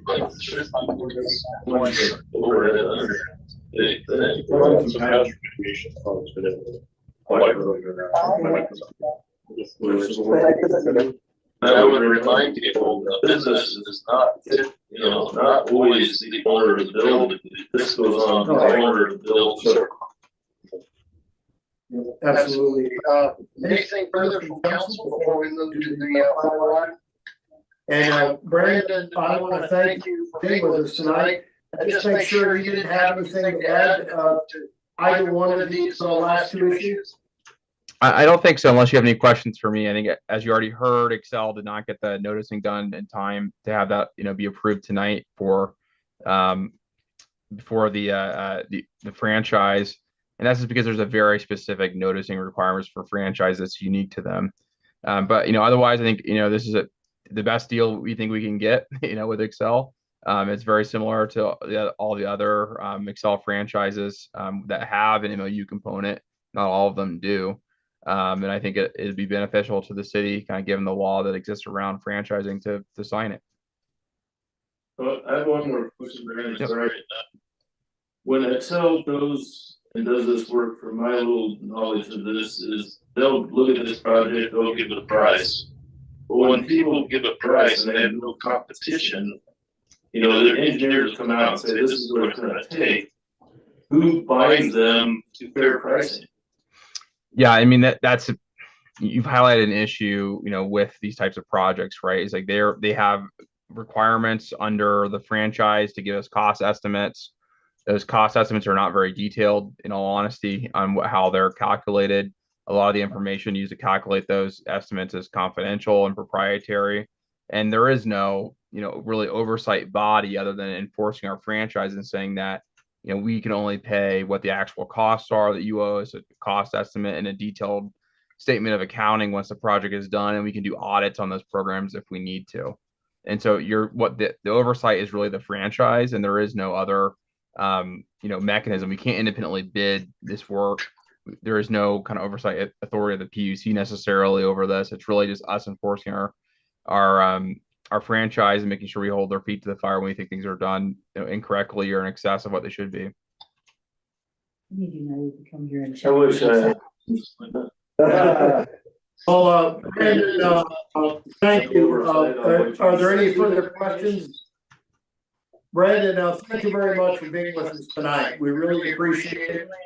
Yeah, thank you. We will be postponing the franchise agreement renewal tonight, but council will be voting on the memorandum of understanding on the undergrounding. So thank you. Those were really important questions Yeah, that we thank had. We appreciate you being with us. Yeah, thank you, and sorry for the technical difficulties. I don't know what's going on there, but thank you. And again, if you ever have a problem, Andrew or Carmen's always welcome to reach out, and we can do our best to help. Thank you All very right, much. thanks a lot. Thank you. Council, one last item, and this is actually why we weren't able to do double duty with the parking kiosk, because that was a great suggestion, but I think Dylan was desperately trying to fix the technology gremlins that we were Oh, having. I gotcha. And we are gonna talk about some parking kiosk changes. And I think in your packet, you saw that we have some kiosks that are woefully underused. And we're looking to make what few remain very visible, because I think council is well aware, one of the number one complaints that we get from visitors who receive tickets is that they were unaware they were parking in a place that was pay to park, and that they felt we need better signage. So we're really trying to get the message out. I think we're really going the extra mile with these kiosk changes. And with that, I'll turn it over to Dylan. And I also want to thank Dylan for the work that you've done on this regarding what constitutes a sign, or if flags would be allowed. Well, I'm actually like. Oh, no. That's good. Let me, this project I've been working on, let me run through the. God, that's a smooth transition. Thank you. Well, thanks. Let me go through this real quick, and I'd be happy to entertain any questions afterwards. Last week, the Business and Community Promotions Board approved a motion, actually to make a recommendation to this board to remove several parking kiosks downtown and install flags, like we said. Dylan did put a memo in here, and we'll touch on that real quick. But if you can go to this document, that presentation. Basically, we have 10 kiosks in the 3-block area. And I liken it to Starbucks opening up across the street from Starbucks saying, we're gonna put you out of business. We recommend to remove 5. So 2 out of 3 from 15th, 2 and minor, 2 out of 3 from 16th and minor, 1 from 17th and minor. And then we want to install flags, and this report has pictures of examples of flags that are actually used in the city of Golden and a couple other places to indicate parking areas. But we can do a whole bunch of really interesting things with the flags. So first of all, this is going to get rid of some clutter. Second of all, it's going to get rid of poorly performing kiosks that are just costing people money. The business money, us money for paying the business in a contract. But the flags can have, pay here, pay for parking here. You can have QR codes on them so people can find more information. We were thinking of doing fun things like putting little quizzes about Idaho Springs history in them. Questions you can go find answers at QR codes, stuff like that. You can have a lot of fun with it. But basically, this will show you can't miss where you pay for parking. And we think it would unclutter and get people to duly pay where they need to pay. One thing I learned is if you park in back, it's my understanding you have to pay in back. If you park on Minor Street, you have to pay on Minor Street. Reason is they want to be able to calculate and get their data from where people are parking, and that's how they're able to do it. And then the QR codes that we have up right now, you can see a graph in the back of the presentation that a lot of people are heading towards using those than they are actually the kiosks. So the kiosks are kind of coming out of favor. So, and then Dylan did do some research, and in his opinion, not a legal opinion, but in his opinion, as a planner, the flags are acceptable for use in the downtown area. The flags are only gonna be at the remaining kiosks? Correct. These kiosks don't have electric, they are solar, right? Correct. So removal isn't gonna really leave a scar or anything like that, I don't think. They're just bolted onto the sidewalk, right? Yeah, unscrew it and do now. Yeah. So, I wouldn't have known that those front kiosks, they won't accept you to park in the, That is my understanding. will people find that out when they try to do that? Or No. I would assume they found that, that's, Really? that's something I wouldn't have known. I would have heard that at the library, honestly. Cause, and I'm not disagreeing, I've never paid for parking, but, if I ever did, I see people pay on the library kiosk and then just wander all over the place, so I guess they're on, Minor. but they don't, I don't necessarily know, I mean, the library's always busy, so we always have all those streets. I think. Yeah, I asked them explicitly, and that's the answer. That's what they I gave was you? curious if Okay. somebody could park in back and walk around in front and use the kiosk. And they said, no, they pay where they park. So That's that's actually, confusing. well, not only is that confusing, I think that's a little bit predatory, because if we have one parking kiosk system, you should be able to put your, Well, it's not user friendly. I think there's zones too. I think that's part of it. Well, that's the thing, it's like Denver, a lot of places, you know, you like, when you scan your code or whatever, you go to the kiosk, it often is only good for one block, and if you were to drive to the next block, you could get a Yeah, I ticket think because it's. Boulder's that way. You gotta put in your like 7903 or whatever the Yeah. number is. Whatever that is, I think we're trending towards the QR codes. Definitely with the younger generation. you know, if you have a smartphone, like, you can manage. And the your apps, kiosk. yeah. Yeah, that's what I mean. We're going, In that's that what direction. everything is in that So direction. is this gonna change, so my understanding is that we extended our parking, our parking contract with Interstate, correct? Yeah, So through, April? April, yeah. So when are we looking at taking these out, if we do indeed take them? I think now. Weeks, now. yeah, days after we. can do Okay. it, yes. So how does that affect our contract? Because don't we pay for machines? Like, don't we pay for how many machines we have, or do we have a flat? We share the expense with Interstate for the machines. So we'll save money. We'll save some money and they'll save some money. Okay. And these QR codes are on the signage on the street, right? So they can just click on that sign and right. And your concern about the flags was the sign code? Yeah, for the historic, I think we well, need to talk about that apparently. anyway. I brought up the concern just because. No, I don't believe that we should have ever had a sign code, but that's neither here nor there. But it's pretty clear I want to be that very clear, we lost a lot of good signs. city public domain signage would be exempt anyway. Yeah, because they're technically temporary, is that not the? Right, and I would guess that unless we wanted to use them for some sort of exciting, you know, quiz or Wayfinding? something like that, like during summer when streets closed, people aren't using them. That's I true. guess people are using them if they park on the side streets, but they said that like those kiosks get used far less in the summer than they do in the winter. So these type of flags that you're showing here, the wind is a little rough on those at times. They're everywhere now. These Yeah. guys are all over the place. I mean, but they can be damaged from wind actions. So we have to have, They're pretty burly. But they They're can, pretty I burly. mean, like we It's have the two pole's flags. flexible and the cloth is really. There's two at that, the memorial outside the library, and they have seen better days for sure. But they've been there for what, 2 years or something like that? Yeah. They're still doing okay, though. They're still hanging top. Ish. If you can barrel a flag, it's probably competition ones.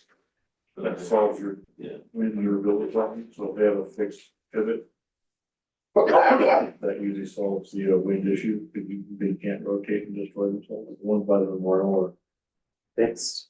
No, they're not, They're not. they rotate until they tie themselves in a knot, and they'll go unwind them, And and they'll do it again, and they'll go unwind them. Well, especially And the today. UV I do it all the way to the UVs, senior center. a few years of UVs on these that wear on them a little bit. Yeah, it's the- I don't have, Weather, like, water.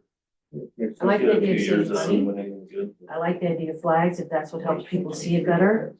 It is hard to see the Yeah, but you know, we have a lot, RGBs. like I have looked, we have a lot of signage, although we do too much time, but I've seen people try to go the wrong way down Minor, even though there's 3 huge do not enter, so Yeah, I don't know that I know signage the term is. gaper, right? You've heard that before. What? Gaper? Gapers? No. No? Just get a launcher, Okay. go across the street for about. Nobody knows the word gapers? I'm sorry? Why did the No. promotions board want this removed? That's an oldie. It actually came as a recommendation from Interstate, because they saw how underutilized a few of these kiosks were. And they said, you know, the trend is lower utilization of the kiosks, so let's consider removing some of these kiosks. So And I agree. you may, They're both gapers. you're not gonna walk any further distance Breckenridge is- laterally, you may have to cross the street to pay, But that's where the flags will help with. Yeah, no. Oh, I'd be for this.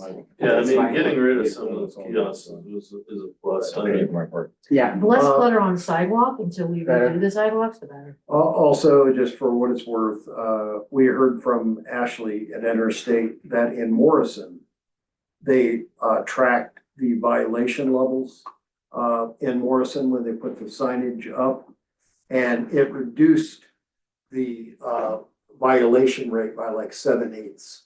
It's Well, that'd huge. be awesome. It was just, They also said that the flags improved their compliance to like 90% from like. yeah, that's, yeah. People can Flags, see yeah. it, they can see it. Makes sense.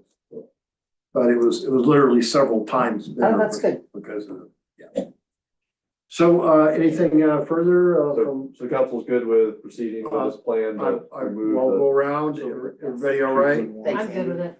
and proceeding with the flags. Thanks. installing the flags. Jeremy, you all right? Thanks. Yeah, this makes complete sense. I never understood why we need three machines literally within baseball Yeah. throwing distance. I think that's Right. public, I think. Right, Scott? All yeah, right. I don't know if you want to expand on this discussion, but you mentioned something about the fines being rather high. Well, I don't think- wanna, I just don't wanna bring it into this discussion. But I think That this- could help I think this reduce will the greatly help non-compliance. that non-compliance. Yeah. I think the goal is to And get our people goal to is comply. not Yeah, to not- find. not No. comply. Yeah, we don't wanna find them, we don't wanna piss them Yeah, off. exactly. What we're here. All right, well, I want to thank members of the audience and council for bearing with us on the technical delays. Usually we don't ever go that long. It is 7:02. Please, we'll take 5 for a comfort break, and we'll reconvene here for our regular session in about 5 minutes.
Hour and a half. But it's still down. Oh, no, I saw how to download it. Just download it. Yeah, I couldn't like read it.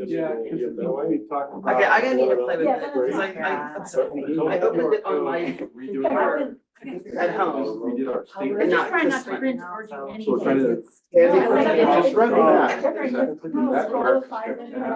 This, That's nice.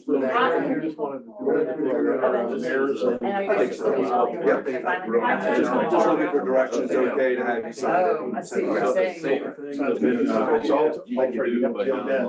And then it's like. So when you say download, where do you say our test? And I did that. Motion. I don't wanna do it on these. March 12th. Then I just hit the little down arrow. Yeah, you should And download then that was here, right? just, See the agenda packet? Yeah. I I was just looking at it one time. You said, and then Yeah. we were But then he just texted me, like. so I was like, okay, I guess I have to. But I'm like, I don't know. Alright, so, okay, I just did that. All right. I went to PDF.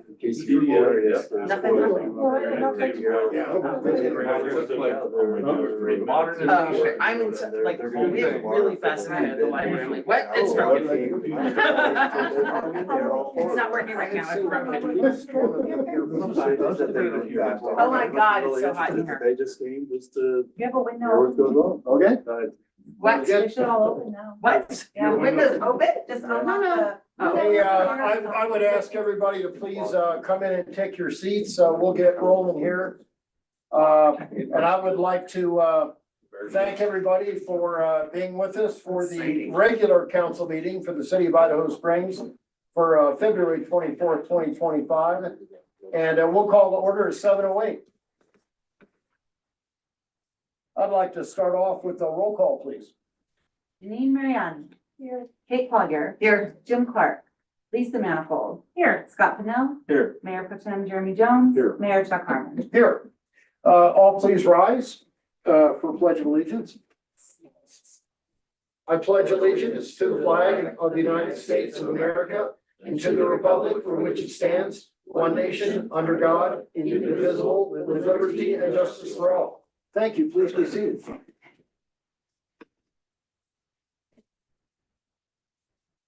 We have an agenda for us tonight, and I would like, to make a couple of, amendments to it, as we were discussing, at the request of XL, I would like to table ordinance number 7, series 2025, until March the 20th, 2025.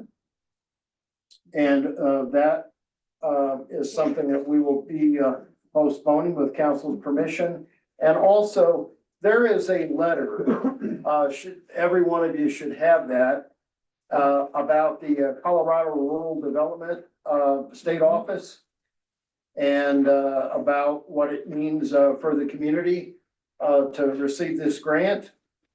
And under the, mayors and council, I will be asking for your direction on, support or not support this, grant application.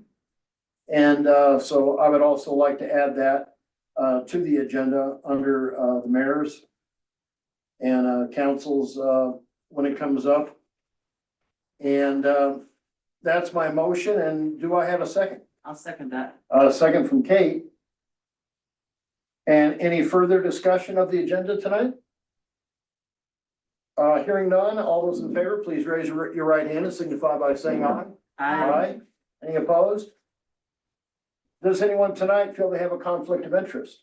There's a bill on the finance rules, for S&B car wash that I will do. Oh, Scott will be recusing himself, from the, bills because of the, car wash.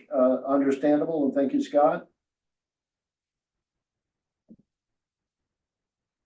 And with that, we will move on to, approval of the minutes. I'll move to approve the minutes from February 10th, 2025. Thank you, Kate. Do I have a second? I'll second. Second from Janine. And, any discussion of the minutes? Hearing none, all those in favor, please raise your right hand and signify by saying aye. Any opposed? Now, we'll move on to the approval of the bills. Do I have a motion? I'll move to approve the bills to February 24th, 2025. Thank you, Janine. And do I have a second? I'll second. Second from Lisa. And any discussion of the bills? Hearing none, roll call, please. Janine Mariani. Yes. Kate Collier. Yes. Lisa Manifold. Yes. Mayor Pro Tem Jeremy Jones. Yes. Mayor Chuck Harmon. Yes. Obviously, we have no one in person to make public comments, but I would ask, do we have anyone online tonight? Nope, no one online. All right, thank you, Dylan. And, do we have our finance officer with us tonight? Not tonight. Oh, okay. Then we will move to resolutions, starting with resolution number 9. Do I have a motion? Make a motion to approve resolution number 9, series 2025, a resolution approving a memorandum of understanding between the city and Public Service Company of Colorado concerning utility undergrounding within the mobility project boundaries. Thank you, Jeremy. Do I have a second? I'll second. All right, second from Janine. And any discussion? Hearing none, roll call, please. Janine Mariani. Yes. Kate Collier. Yes. Lisa Manifold. Yes. Scott Pennell. Yes. Mayor Pro Tem Jeremy Jones. Yes. Mayor Chuck Harmon. Yes. And moving along to ordinance first reading, starting with ordinance number 6. Do I have a motion? I'll move to approve ordinance number 6, series 2024. An ordinance approving a multi-year occupancy agreement for the city-owned property known as 839 Colorado Highway 103. Thank you, Kate. Do I have a second? I will second. Second from Lisa. Is that series 2024, 2025? What did it say? It says series 2024. Was this a Oh, is it supposed to be? series 2024? All right, Okay. then, Kate, I would ask you to amend your motion. Amend my motion to 2024? To 25. What did I say? I thought I said 25, didn't I? No, but it's. No. All right, it I says amended on to there. 2025. You read it exactly how it's. All right, well, thank you. And Lisa, would you amend your second? I will amend my second to reflect ordinance number 6, series 2025. Thank you very much. And any discussion of ordinance 6, series 2025? This is a good thing. Yeah, Yes. I 100% agree. And I would ask for a roll call, please. Janine Mariani. Yes. Kate Collier. Yes. Lisa Manifold. Yes. Scott Pennell. Yes. Mayor Pro Tem Jeremy Jones. Yes. Mayor Chuck Harmon. Yes.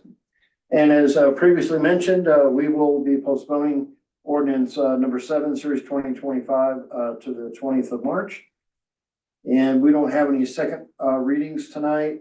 Our city attorney is not with us tonight. Andy, thank you for your report. And you don't have any requests for action, but wanted to check in and see if you had anything further for us. Nothing further. Okay, thank you.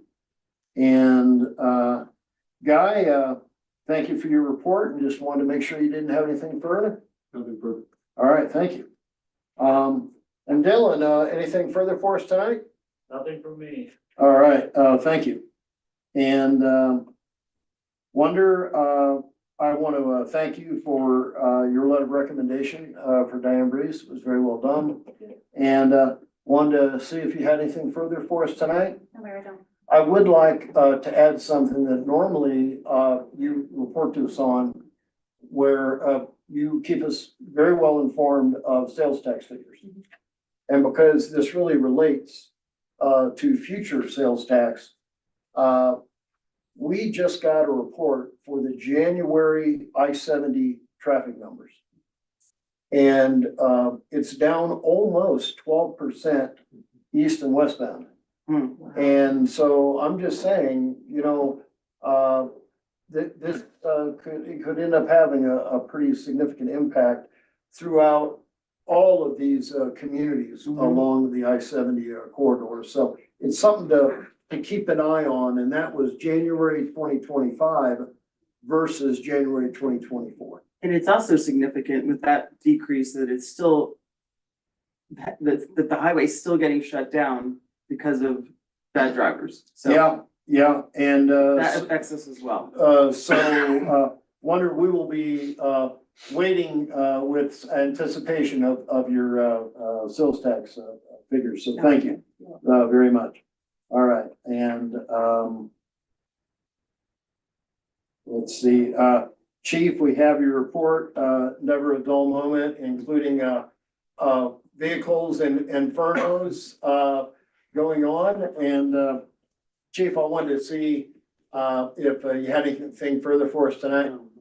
Okay, well, thank you. Can I just say something, Yeah. Chief? Chief, just thank your team, because having been driving on I-70 the last couple of weekends, people are kind of out of control. Like, so I really feel for your guys. It's very dangerous every single day, and we appreciate you guys going out there and taking care of us.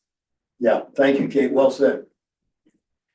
We'll go to, Paul over at, Public Works, and, Paul, anything, further to share with us tonight? I do not, thank you. All right, and,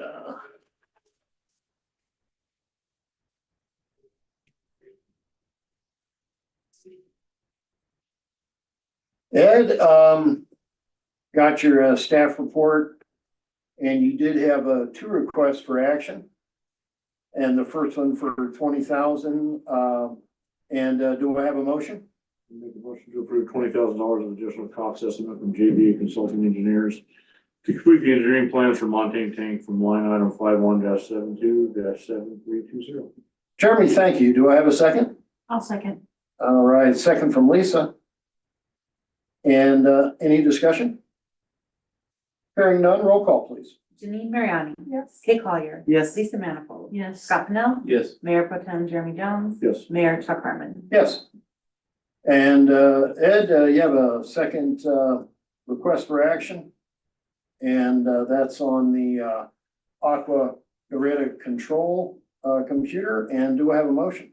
I'll move to approve 45,962 for the replacement of the Aqua Narrative Control Computer from line item 52-72-7310. Lisa, thank you very much.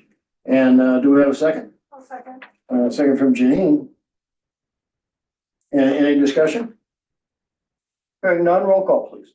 Janine Mariani. Yes. Kate Collier. Yes. Lisa Manifold. Yes. Scott Pennell. Yes. Mayor Pro Tem Jeremy Jones. Yes. Mayor Chuck Harmon. Yes.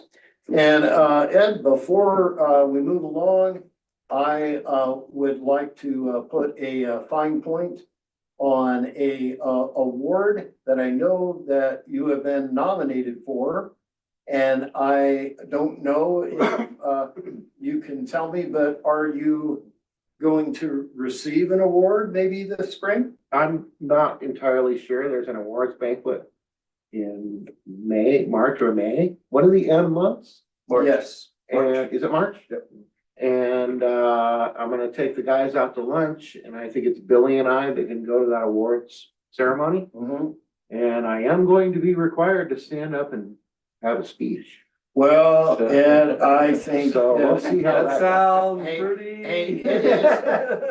Either way, it is an honor to be recognized, and I think that, you should be recognized, for your work. It's been, very, shall I say, technological, cutting edge. And, thank you. It's nice to be recognized. And, might I ask, do you have anything further to share with us tonight? Well, I feel that most of the reason that we're getting this award isn't necessarily just because of me. It's the guys that are on my team. So they have stepped up and done things that they normally wouldn't be doing, and have done everything that I've asked them of them and more, and gone out of their way to do additional things to help me make, because without them, I can't do what I do. So Ed, thank you. most of it's them, I think. I think that was very well said. All right, well, thank you. And anything further for us? That's all. Thank you. All right. I will move on to mayor and council, and the first thing we have is board and commissioner appointments. And because we had discussed it in our work session, I would like to make a motion that we accept Doug Smith on variance, John Hatch on variance, and Judy Murphy as our planning alternate. With that, do I have a second? I'll second. Second from Lisa, and, any discussion? Can we do it for, Yeah, were we going to wait on that? yeah, On Doug's, Doug, since he doesn't, we're not sure of his residency and that was. I stand corrected, then, since we do have, we can wait another council meeting, yes, I apologize, and we'll postpone that, for another meeting. But getting to the bottom of, Doug's situation would be very, very important. Can we have a small discussion about that? Because I feel like we talked about variance. We felt like they don't have to live in the city. Is that how everybody feels It's about just that? that it's in the code right now. Yeah, we have to make it. So we may, well, worst case scenario, change our regulation. Probably have to adjust our regulations, just like what we want. I would agree, The process. Kate, I think that's gonna be the only way we're gonna get volunteers okay, for that. But All right, for planning, Lisa. we can make that appointment today with no issue. yeah, so for Right. planning we can, and then for John Hatch, we could. Yes. Yeah. Okay, I would- John, This is one we have to Re-up work his, on. yeah. And Mayor, I think we can report back to you at our next meeting on that one candidate. all right. But I still would like, just like, let you know that our We'll intention discuss is that to with Carmen. have him on the board. We gotta make sure we're dotting our i's and All crossing right. our t's. And, the next item we had up was a community recognition wall. My understanding is that we would like to do some more work, on this and, come forward with both names and, verbiage, for, each of the new, nominations. Is that correct, council? Mhm. All right. Really interesting. So do we need to back up and formally do We need to do John the and John and Judy Judy, at this And time? And table then- Doug. Table Doug. Well, we could. That way they're done and when it's off the plate, they can go to work and then we can. All right. I would make a motion that we accept, John Hatch on the, variance board and, Judy Murphy as our planning alternate. He's our neighbor. And, do I have a second? Second. Second from Kate. And, any discussion? All right, all those in favor, please raise your right hand and signify by saying aye. Aye. Aye, any opposed? Thank you. All right, then we will resolve, the issue with Doug Smith, and that may be up to and including, some type of revision, with, the current way we do those boards. And, one thing that I had added to the agenda, if you've had a chance to read it, if you haven't, I'll give you a minute regarding the, grant, for the, support, that would really help the county, and I'll give you a minute to read it.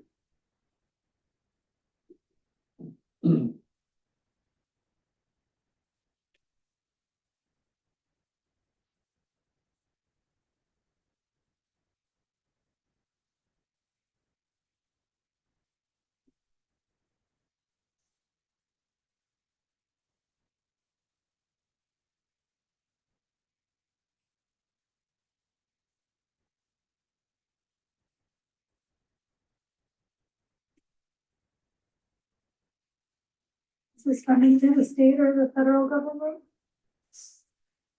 Is there federal money? It's United States Department of Agriculture, so this is feds. Just, We'll see how that goes. Yeah. if it's available. I mean, I think we should go for anything we can, Chuck, obviously, you know? I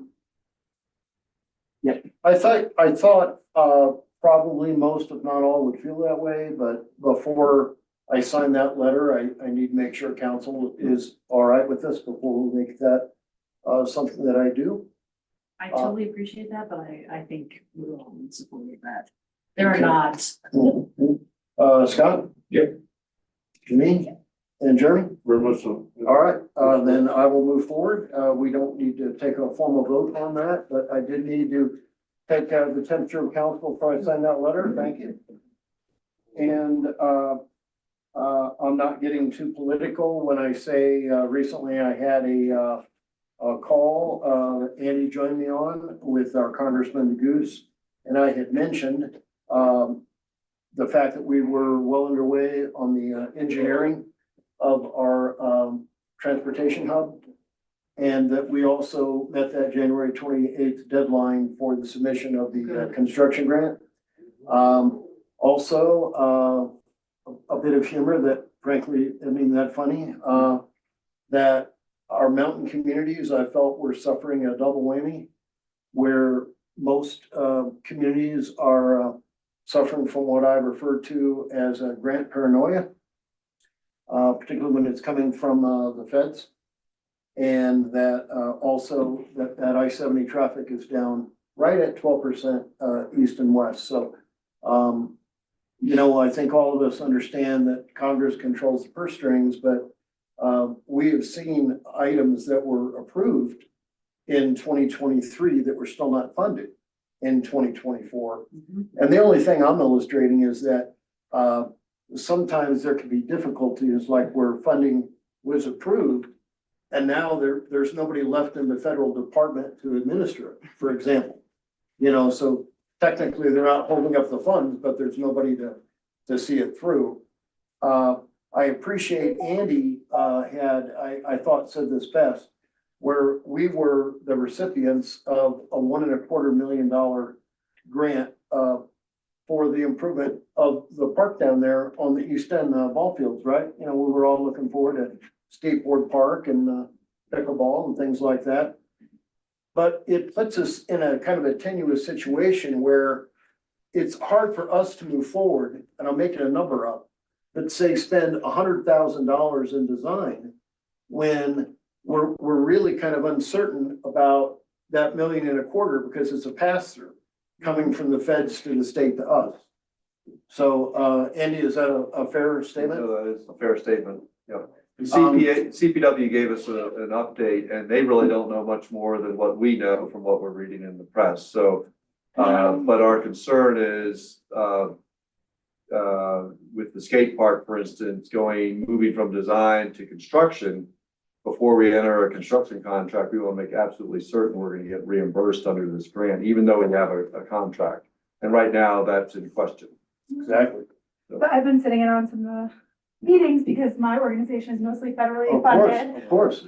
And the Attorney General for the state is saying anything that's been promised already for 2024 at least should come. And if not, they're gonna litigate it and they feel hopeful that they will win and get that money. But anything for 2025, anything beyond this year is what's more like the question mark. But that's kind of what I heard. So if it was approved and there's a contract, as you said, like Congress does hold the power there. So there's maybe more certainty, but it's like beyond that. Of course. And we I'll know in can April if I get certainly mine. hope that is the case. But like I said, in some cases, you can have a department where there isn't anyone to administer it, you know. So I'm saying that Congressman DeGoose, I think general consensus is to expect a delay with some of these things, probably at the very least, is something, you know, that we should prepare for. And not that all of these are frivolous or aren't going to be funded, but that they I think it's fair to say want to double check or in some cases reevaluate. So I wanted to put that under the mayors and council, just because that was a very recent discussion that we had Thursday afternoon. And as we get more information, I know we'll certainly share that with you. Mayor? Yeah. Before you move on, can I also interject into mayor and council? Oh, of course, please, Lisa. Can I ask a question regarding this a little bit first? How often are we in contact with Joe Neguse? Because he seems to be an ally for our community here, and he's pretty accessible. I would agree. And Scott, I just want you to know what's on the schedule is every quarter we have a mayor's check-in, and I almost always talk to him about what's going on in Idaho Springs that he can help us with, right? So I don't want to waste his time on things that are local issues, and he wouldn't be able to, you know, help us with. But one thing that just comes to mind yes. is how we've talked about how this corridor affects our community directly, that we don't get a lot of relief. Yes. Because from the effects of that. Right. I would just keep that at the forefront of those conversations I agree, that, Scott. that we deserve a little bit extra from the state because of that. We're taking care of We the take, corridor. we take the brunt of everything that comes out of the Front Range and into the Well, mountains. and think. I just want to pile on where, although this is outside of the second district, but all across the state of Colorado, you have small, and they're small communities, like Lyman. Mhm. But unfortunately, they have maybe a big swath along I-70. And, so they're responding to the issues that major traffic corridor demands. And there's no additional funds coming. Mhm. There should be. I know. Not should be a Debbie Downer, but the state, every state office has been, because there's a state budget shortfall. They've been advised to cut their budgets by 10%. So we also have a state budget line item for my organization that's in jeopardy on top of everything else. So the state money right now is also. Well, Jeremy is often, waist deep in where we are with these things, because it is a huge, it's a decent percentage, and Jeremy usually has this like on the top of his head, that other communities, maybe if you weren't attached to I-70, have the benefit of not having to have, say, 20% or whatever of the budget that they have to devote to. How much of our Absolutely. police department is spent policing I-70? And- I-70 is a Colorado State Patrol road. It's not an Idaho Springs road. And I will ask you, when's the last time you saw the Colorado State Patrol? No offense I to the see, state patrol. no, I chief. see Yeah, our they're guys. spent then. I see our guys. I see our guys and But Clear that's Creek what, Sheriff. it's That's- left I to see the us sheriff. to take care of that. I know, that's what I'm saying. We're is not that- gonna not respond. Of to course, something and I'm not so- saying that, I'm just saying, here's a high Yeah, but density we are area. forced to respond We are to that. No, forced but to what respond. I'm saying is, here's my hand and I'd like to see Colorado State Patrol put some money in. Well, That's and what for our makes sense. community. It's just And not happening. I'm just saying that all across this country, that is a real issue with police departments and fire departments. Along a major corridor. Along like major, I-25 or I-70. And, it's both a blessing and a curse. We enjoy, revenue, from people who may not otherwise be in our community. But then, when they have a mishap or they're doing something illegal, I think there's hardly one of Chief's reports that goes by that we're not responding to some, chase law on I-70 or something crazy that has happened specifically because someone came in from I-70. Sometimes there's multiple examples of that. And I in agree, this Chuck, it's report. not just us, it's definitely other places Yeah. in Sorry Colorado. about that. I No, just no, wanted to get no, that I'm point not- while No, we're that's talking And about it. actually, it Valid. dovetails to what I want to. So, and please, Lisa, what's. So I had a request from a number of business owners to have like a little community meeting with them. I will be sending out a letter to the relevant staff for the things that were brought up. Those don't need to come up. But something that does, I think, kind of goes along with what you said. One of the things that one of the business owners asked me was, because they had a lot of questions and I was able to say, you do realize that we really don't have a huge budget, but we spend a lot of money because we pursue grants and and they said, no, I had no idea. And so the request was made, and sorry, Chuck, this is gonna fall to you, that you do a state of the city address.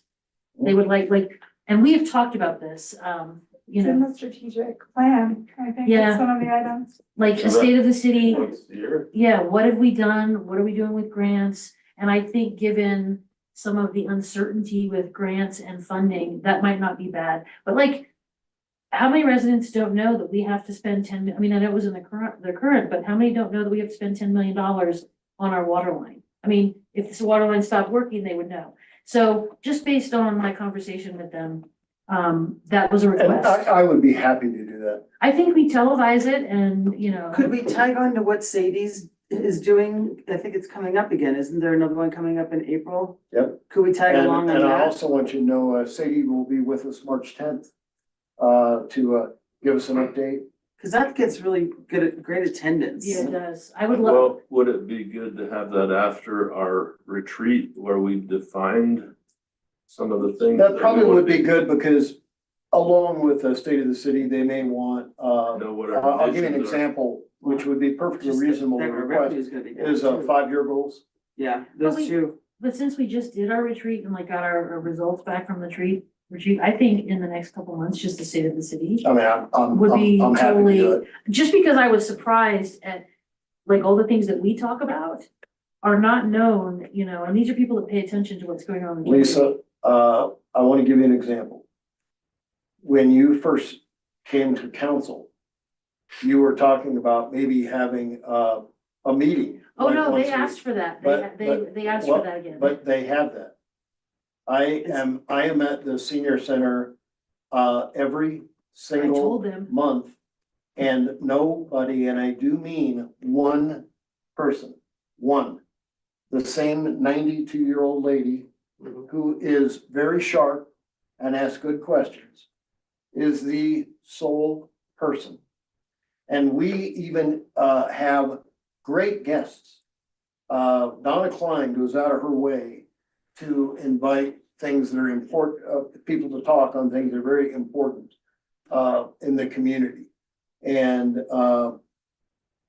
we typically have the same one person. I totally agree, because you know, I spent a year doing coffees that nobody attended. Right. But people do attend like those business community meetings, so maybe it's that we're not doing it at the right time. Well, like I said, I'm more than happy to do a state of the city. I honestly, I feel very prepared right this second. But we certainly can review, you know, some probably define it to where I can give it in 30 minutes kind of thing, you know, and not delve too much into the minutia, because sometimes I do have a habit of getting carried away in small statistics that probably many people just Well, don't care and about. I mean, I think something we all have learned or know, we get a crowd when there's a Problem. when there's an interest, a self-interest Problem. that's affecting them, and that's when they get involved. Right, Or parking. yeah, but I mean, Sadie's stuff is extremely well. Oh, Yeah, it is it's well great. attended. So Leadville does something like this. I went to it last year. I think I was telling you with their mayor, and it's very well attended in Leadville, but they have like food. It's more like the business events we've been doing. They have food, they have like childcare, and it's interpreted. It's really, well, Leadville is like very. They're doing a great job up They do there. great things. And it was like the mayor gave a talk, and then they just talked about like 2 projects that the city was working on, I think. Like they talked about like a shelter and something else. And I mean, yeah, there's like a lot of people there. So I guess it depends like how you structure it and advertise it and what the agenda is gonna be. Well, and you know, I appreciate that, and I want you to know, I think it would be eye-opening for our citizens to hear the laundry list of projects Oh, that we are always involved with such a small staff. It is truly remarkable. they were surprised. We have done like 50 years worth of major things in You a did do 50 years. about a nine-year period, you know, it is just staggering when you consider how sleepy cities like ours normally are over a 9-year period, you know, hardly anything changes. But we had a lot of, I would suggest, very transformational things that happened, and frankly, some things that we had to comply with.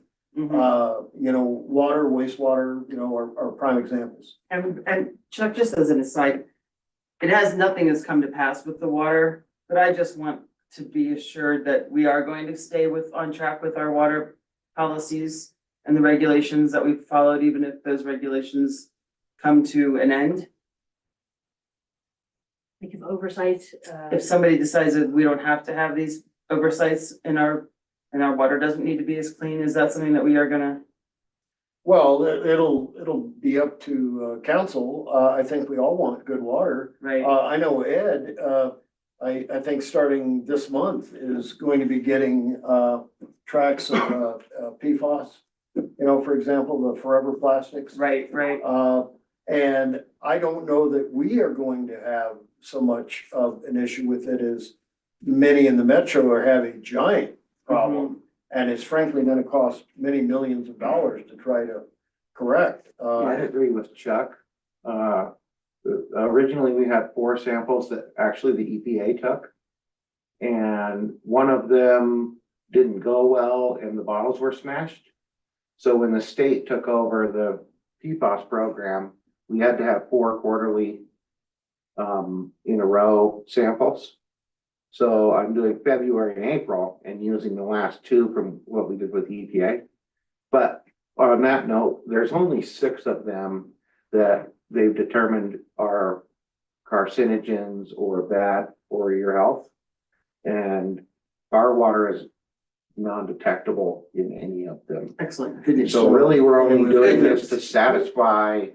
No, but that's good to What the know. I'd like regulations to. And that's Yeah. absolutely excellent news for people that It understand why, don't is, understand why we pay and so much because money. every one of us, represent our wards, I think, we're very in touch with the fact, I would have to believe that our citizens want high quality water. And I think they can be assured of us getting it and actually moving forward with the main water line replacement, ought to be preparing us, for the next 3 generations.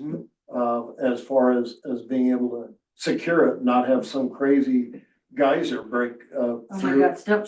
right? I mean, so, we're getting on it, we're spending No, we're money doing what we need to where do. it should be spent. Yep, absolutely. Well, and it was interesting to me that these residents did not realize that the other thing that they wanted me to actually bring up was that they are very happy to see all of the policing that our police department is doing as far as, stopping drugs, stopping felons, Yeah. stopping, people who are really involved in some, they were very, they like seeing that you are sharing that. They appreciate that. They like to see that. Yeah, I agree, and, I think most citizens, believe that and see that. You always have some people that you can just never make happy, and I have had, at least 2 residents, over the last couple of years tell me that they just don't see the police presence, to which I am astounded because I can't hardly sit on my porch and have a glass of iced tea without having them come by. You know what I mean? It's like 2 miles long. Here's what I always say, Chuck, well, then that's good, you're not breaking the law. I mean, one of these individuals They're lives not on, at my house either. one of these individuals lives on Colorado Boulevard, so I have to believe she's got to see them go by 8 times a day. I see them go by right I see them all the So- time. They're so always I- waving to me. I I'm just like, think sometimes I'm like, I don't. wanna- There are some city employees that just will always have a very thankless, Yeah, job, and I know we appreciate them. yes. And I think most citizens do. There's just always gonna be a few that. Yeah, you can't make them happy no matter what. No. Well, thank you for that time. I just wanted to share. You bet. I'm sorry we were running a little long, but we were covering some important ground, I think, for the future. I'll be happy to do a state of the city. And anything further before we adjourn? All right. Thank you, everybody. It is 7:44.